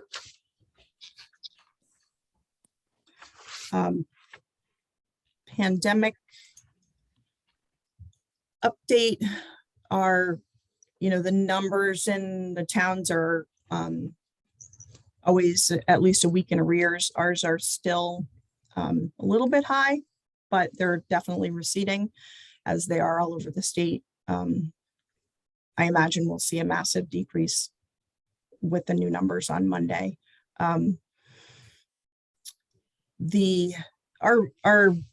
booster rates are not as high as I would expect them to be. So just sort of a public service announcement to get your booster.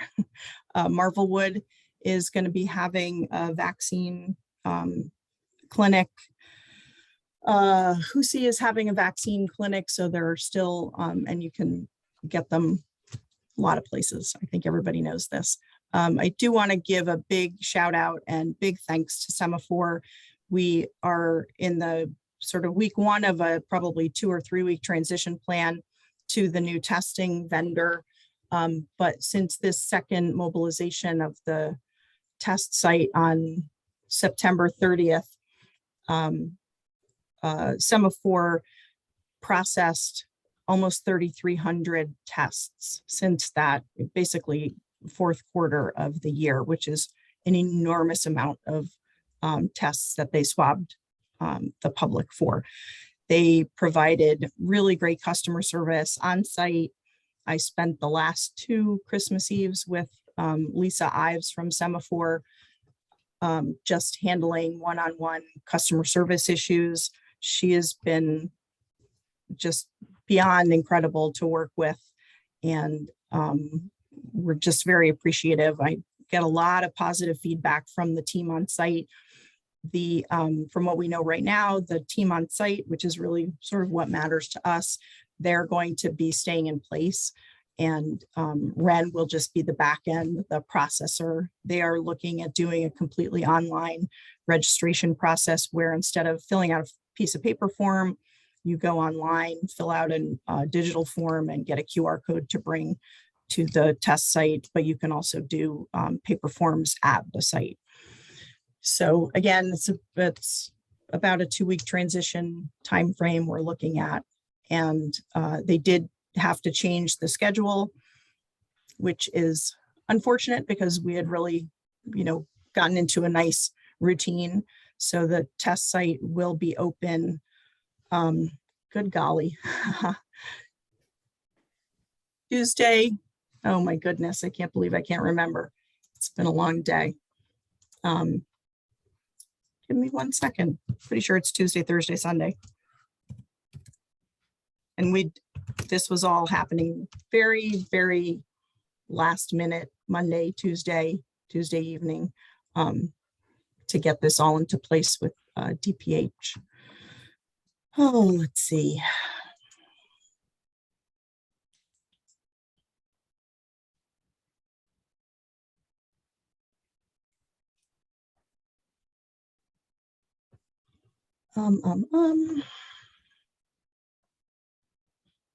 Yes, Tuesday, Thursday, 3 to 6, Sunday, 4 to 6:30. They're, it's bumping right up against the transfer station, but hopefully that won't be an issue with the traffic flow. And I see the numbers decreasing pretty rapidly as we get into people being able to get outside and no more Omicron. So hopefully we won't see those big backups at the site that we had been seeing. Is it for that. Now we are into subcommittee reports. So Glenn, do you want to give a quick update? Do you want to just stand by your written report that you? No, I'd like to chat briefly, definitely about one of them. Again, I'm sorry I popped this in this morning. Again, thank you, Joyce, for getting this in. No, the ARPA committee is doing well. We've got focus groups in mid-March. We've been working on the questions that they'll be asking the folks. So that's been going very smoothly. Main Street noise and traffic, we met. So Chris Garrity is the chair of that. Andrea Shaney is the secretary, we'd like to generate a report with the board right here by sometime by mid-March. But that was a fun group. We chatted about Main Street noise and traffic and what to do with it. Swift House Task Force Subcommittee. This is the one. So we last met January 2026 last week. There was discussion about what the current charge of the committee is, because it was, that committee, I think, was formed in 2020. It morphed, it changed into just looking at the chimney and the roof. And I was quick to point that out in the meeting that the charge was completed. The roof and the chimney, all that was completed. So did this committee want to continue? And all members agreed that it should continue. And I myself, knowing little about the Swift House, knowing as much as I do, I'm excited to be on there as well, actually. And we've talked about what a possible amended charge would be. And it just seemed to me that kind of going back to the original charge or something close, something akin to it, would make sense. That yes, there was a report in February of 2021, but that maybe that needs to be amended because a lot of what was on there with the chimney and the roof is now completed. I've read that report multiple times, and I would like to be involved with that. And for me personally, I would like to look more at grants, preservation grants. And I know people have looked, Marge Smith people have looked at grants before. I would like to try to get some alternative ways to get funding into this building if possible. And not only that, Marfwood School has a robust community service program. We have students going down there every Wednesday.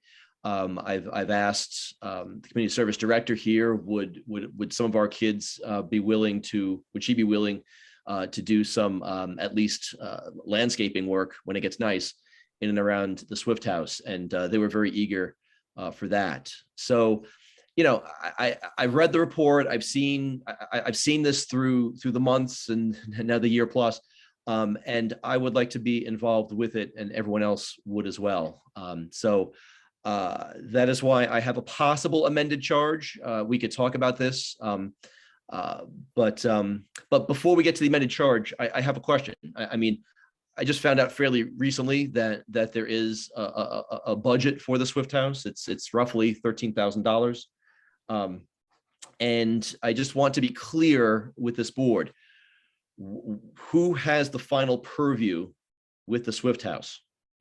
Who makes the decisions about the budget, the $13,000 budget in particular? Is that us? So it's a municipal building, so it's under the purview of, the budget is overseen by Joyce for all of the, the community house and the Swift House. So she's the person who knows the maintenance. She knows what needs to be done, and she submits the budget annually. Okay. And she's the primary point of contact. Primary point of contact, Joyce. Okay. Okay. And just for my personal knowledge here, this roughly $13,000 of this budget for the Swift House, has this remained constant the last few years? Was it increased recently? I mean, what's the general history of the budget? Joyce, can you just give a quick look back as far as the last 3-4 years? Zan had her hand up. Yeah. I can, Hang on 1 second, Zan. Thanks. It did remain relatively flat until last year when the subcommittee asked for additional monies and there was an increase in the maintenance line. So it was increased last year. Okay. and Go ahead, Zan. well, originally, there was almost nothing in the budget for repairs and maintenance, and nothing had been spent for a number of years. So I raised the issue with the Board of Selectmen in 2020 because I was aware, having used the building a number of times for civic and uses, that it was rapidly deteriorating and nothing was being done. So when the original Swift House task force was formed, the charge was, as Glenn said, more inclusive, and we were given the responsibility of assessing the needs, prioritizing them, and putting together a budget for work to be done within, and we were given the supervisory responsibility to commit the money within the budget for the priority needs for repairs and maintenance. The rest of the budget, Joyce has always been responsible for, and we've worked collaboratively with Joyce closely on the things that needed to be done. When we would make a recommendation for something and put it out to bid or find a appropriate contractor, Joyce would take over and go through the motions of overseeing the contracts and the commitments between the town and the contractor. But it's worked quite smoothly in the past, but that was until the first Swift House task force was disbanded at Chris Garrity's recommendation, and the members became members of the second Swift House task force with a very limited scope. But the fact remains that there's a great deal of particularly exterior deterioration that needs to be addressed. We're prepared to work on that, but we don't have the charge that would allow us to continue. We have contractors that we've talked to. We have photographs of the work that needs to be done. I'm happy to share them with any of you. There are window sills and door sills that are deteriorating. There's money in the budget. We would like to proceed to spend the money in this year's fiscal budget on those repairs. We just need your authorization to expand the charge so that we can continue with the work that needs to be done. So my question, the charge as I wrote this, it's to assess the short and long-term physical. Well, I'll read the charge, actually, possible charge. The Swift House Task Force will update the Swift House Action Plan of February 2021 regarding the short-term and long-term physical needs of the building, study options for the future utilization of the building, and present its findings to the Board of Selectmen at a special meeting for its consideration.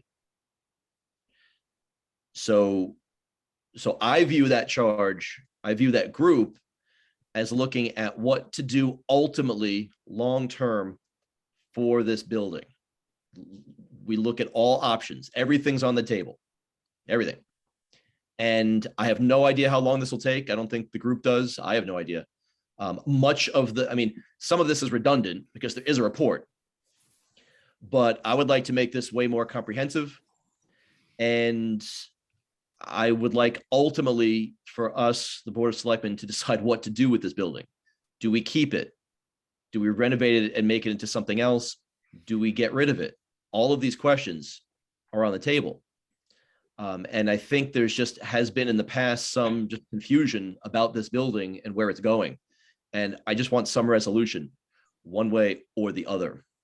But in the meantime, for the immediate future, we have money in the 2021-22 budget that is unspent, that is earmarked for repairs and maintenance. And I cannot tell you how important it is to proceed with that, because everything, all the deferred maintenance cost way more in the future to address.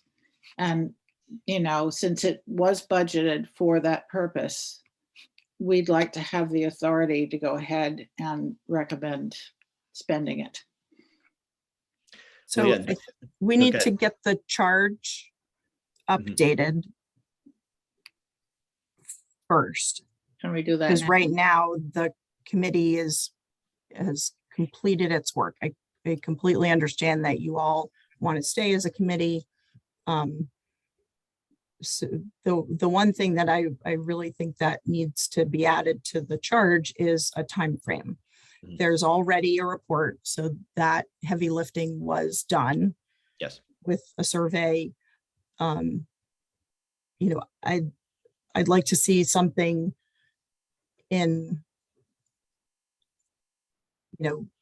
90 days. Is that something that you could get worked through in 90 days? So 2, 4, 6, however many meetings that you decide. So part of this is that this is going to miss the 22-23 budget cycle. Why could we not participate in the normal budget for 22-23? No, I'm not talking about the capital budget. You've already expressed your concerns about that. But there should be an ongoing budget. The recommendation made a year ago was that the budget for repairs and maintenance should be increased with incremental increases to cover costs in increases, so that you can keep up with the maintenance and the repairs that are necessary. Joyce, what did you put in there for the proposed? Get out of here right now. Get out right now. Do have a hard stop at about 5 of 7 because I have to open the housing plan meeting, just Okay. so everybody's just aware of that. I have a couple of things. I don't see why a Swift House committee can't, as part of its charge, be involved in recommending future capital projects as needed. I would delete at a special meeting. You can come to a regular meeting, just get on the agenda. Don't delineate that. You guys are there, you want to look into the building, be involved. You should have that as part of the charge. Okay. The reason that we've requested a special meeting, or that Glenn has proposed it, is that Swift House in alphabetical order is the last item on every selectman's agenda. And it comes when And everyone. it doesn't, Yeah. I'm just gonna jump in. It doesn't have to be. And if we change that charge to, it has to be at a special meeting, and there's a regular meeting that's really super convenient, we can't do it at a regular meeting because Okay. you've now Yeah. sort of boxed yourself in. I So I would think just the- leave I out think the the- type of meeting. Okay, at a selectmen's meeting. That's fine, just, present its findings to the Board of Selectmen. I don't think For you even have its to include. consideration. Yeah. But I would add to that, that the Swift House, the other charge would be to propose necessary capital project improvements for the building. Okay, So we need somebody to make a motion here so that we can get this charge hammered out. One more question, the time frame on this. I think a little more than 3 months may be needed on my part. I mean, I'd like to, you know, I think searching for grants, being in the house, actually, you know, I've only been in the house maybe 2.5 times. You know, I think, you know, by June, I think we could come up with a plan. But going into budget season, just trying to figure out all these meetings, I just have a feeling I personally might need some more time, if that's okay. okay, but if we're not talking about a large capital program, if we're talking about the annual budget, I would hope that we would have Yes. input there too. I would, Not in June. no, no, but no, if we're, now. If we start now, I could tell you tomorrow what I'd like to see in next budget. I could work with Joyce. We could put something together. I think it's very much the same as it has been in the past, with incremental increases for repairs and maintenance. I don't see why that can't happen. So can we get, just focus back on a charge in the form of a motion? You want to read it I again? move that we amend the charge to the Swift House Task Force will update the Swift House Action Plan of February 2021 regarding the short-term and long-term physical needs of the building. Study options for future utilization of the building, present its findings to the Board of Selectmen for consideration. And the committee can come to the Board of Selectmen for capital project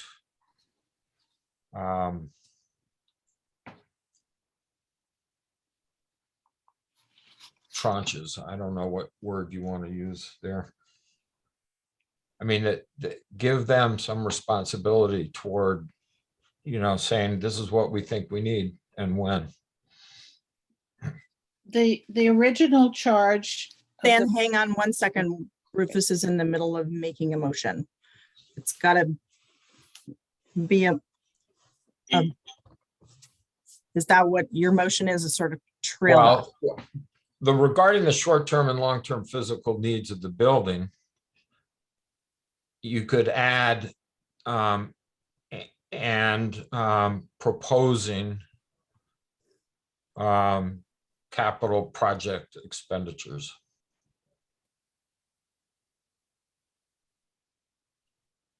Study so- options for the future utilization of the building, present its findings to the Board of Selectmen for consideration. And I think that within the, so I'm gonna assume that we're still talking, that we didn't quite get a motion yet. Would that be accurate, Rufus? Well, that was my motion, but if you want to continue, go ahead. Well, I Or just, Cinda. because it is that Joyce, is that something that you can, that is a motion? Or it went on? It needs to be something that is finite so Joyce can articulate it. Is that something you can read back so we can get a second, Joyce? Not even close. Okay, so here's my thought. Because this, the recommended phrasing from you, Glenn, includes the committee addressing short-term and long-term needs of the building. In the scope of that report, I would certainly expect this is what we see as the short-term, AKA operational budget improvements, and here are the long-term, AKA capital improvements. So it could be wrapped into the report. I think it's already all there.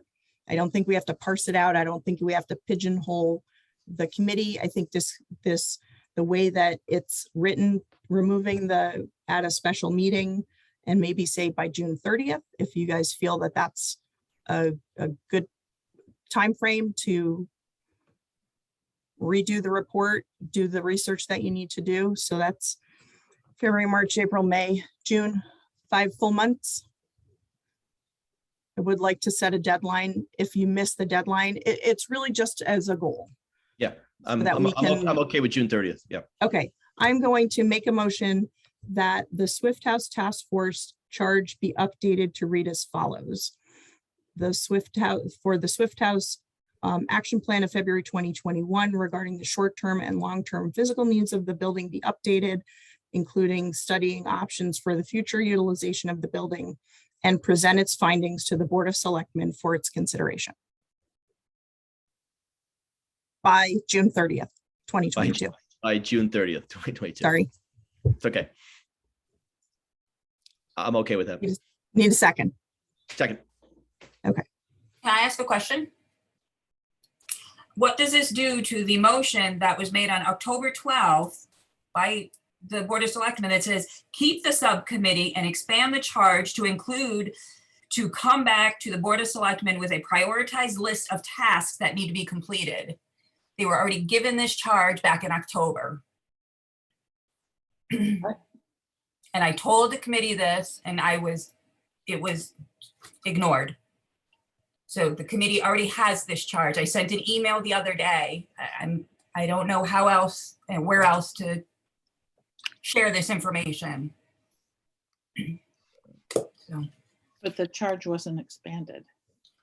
Zan, the charge was keep the subcommittee, which was the chimney committee, and expand the charge to include to come back to the BOS with a prioritized list of tasks that need to be completed. That was done on October 12th, 2021. Then we really don't need to be doing this. So No. But there isn't any language of how the charge is expanded. And among other things, the original committee, part of that charge was to have supervisory responsibility over budgeted funding to undertake critically needed repairs, so that within the budget, we could commit to work that needed to be done after assessing and prioritizing the needs. But we don't have any new charge that has any language that tells us what we can do, how we can do it, or how to proceed. Well, if you're keeping the committee and expanding the charge, you are There's no language about keeping the how. original charge. No, not of the original charge. The original, if we kept the original charge, we wouldn't be having this conversation. At the end of when we presented our report to the selectmen, Chris Garrity said we're dismantling this committee and we're establishing a new Swift House committee. And in the April meeting of last year, I argued that we should keep the same charge. And he was quite insistent that the charge be limited to the just the repair of the roof and the chimney, because that was all the money that was then available in the budget. And that after the new budget took place in the summertime, that it could be expanded, but with a new charge. But there was never an actual language of a new charge that said what we were able to do and how that would take place. There was But then the- discussion about doing it, but it didn't ever happen. But Joyce, aren't you saying that that was the new? That was what Joyce just read. It gave you expanded charge, correct, Joyce? I'm looking at the notes of October 12th. It's yes. I mean, But I mean- does it say anything in the meantime? Part of my frustration is that in the meantime, the selectmen have never responded to the recommendations and the body of the report that was done in February of last year. So without any guidance as to whether the selectmen feel that the building should be retained for municipal use or put up for sale or any other option, we don't have a framework in which to work. But the new charge that they just made doesn't have that either. Yes, it does. It make recommendations for presentation to the Board of Selectmen. And this For one the says you make a action. prioritized list that needs to be completed. It's semantics. A prioritized list, I mean, we have a prioritized list. And we've been discussing it, but we don't have any authorization to proceed with the work to be done. May Within the can I quickly just read the notes of October 12th? They're very short. Swift House, Zen Charity, permits were completed. 2 contractors completed their work and have been paid. Subcommittee has satisfied the charge.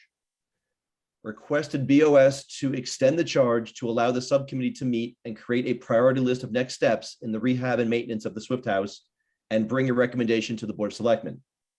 Gene Speck made a motion to keep the subcommittee and expand the charge to include to come back to the Board of Selectmen with prioritized list of tasks that needs to be completed.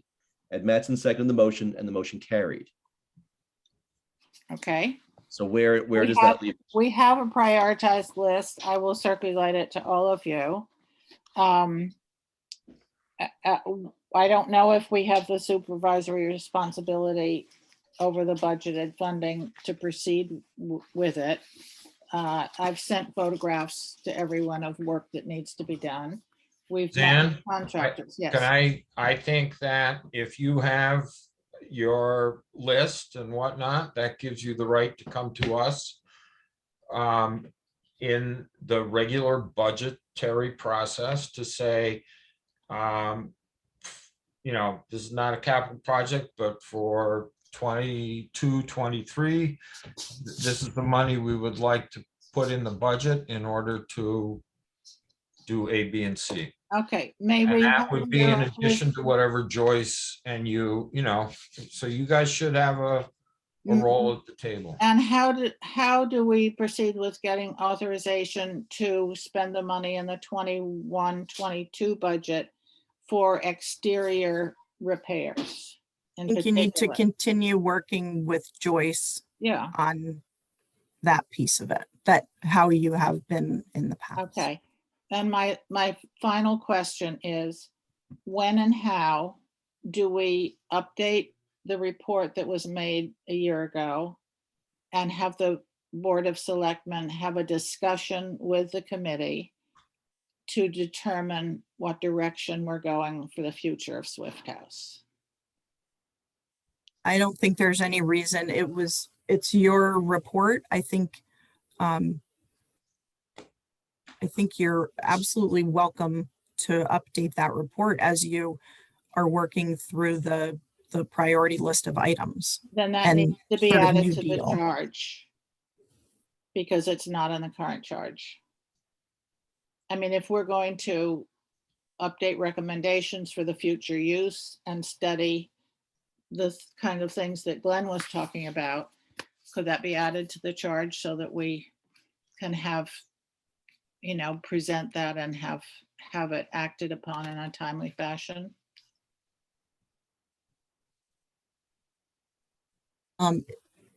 It's not in the October language.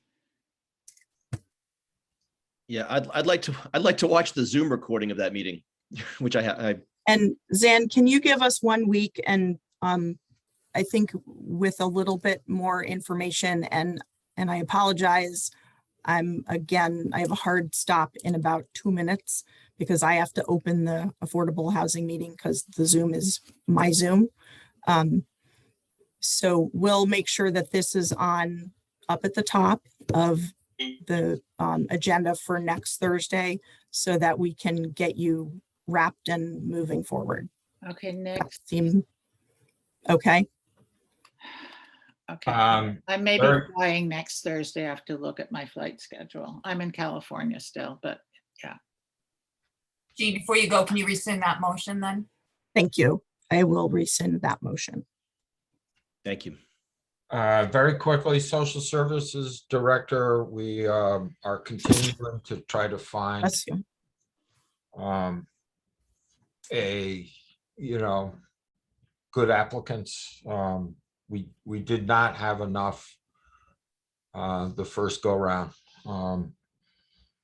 And we do have a Park and Rec Director, so that was a good thing. He went to the after-school program today. We are still struggling to find after-school program moving forward. Hopefully we've got some good ideas, but that's where He we're went to at. he went to Mohawk yesterday. He's been in the office. It's great. Yeah, 30 seconds affordable housing plan. We have the forum on February 23rd. It went out in the newsletter. There are multiple surveys out in the Kent stratosphere.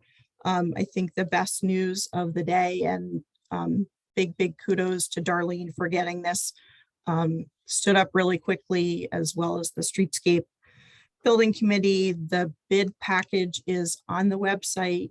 It is a digital bid package. It's open till the 28th, when we will have a public opening of the bids. I am going to ask for a motion to, the broadband working group, Gene, you got to get going. I know, It's really. yep, the scheduling has been really difficult. All right, I'm So done. I'll ask for an adjournment, a motion to adjourn at 6:57. So moved. All those in favor? Thanks, everybody.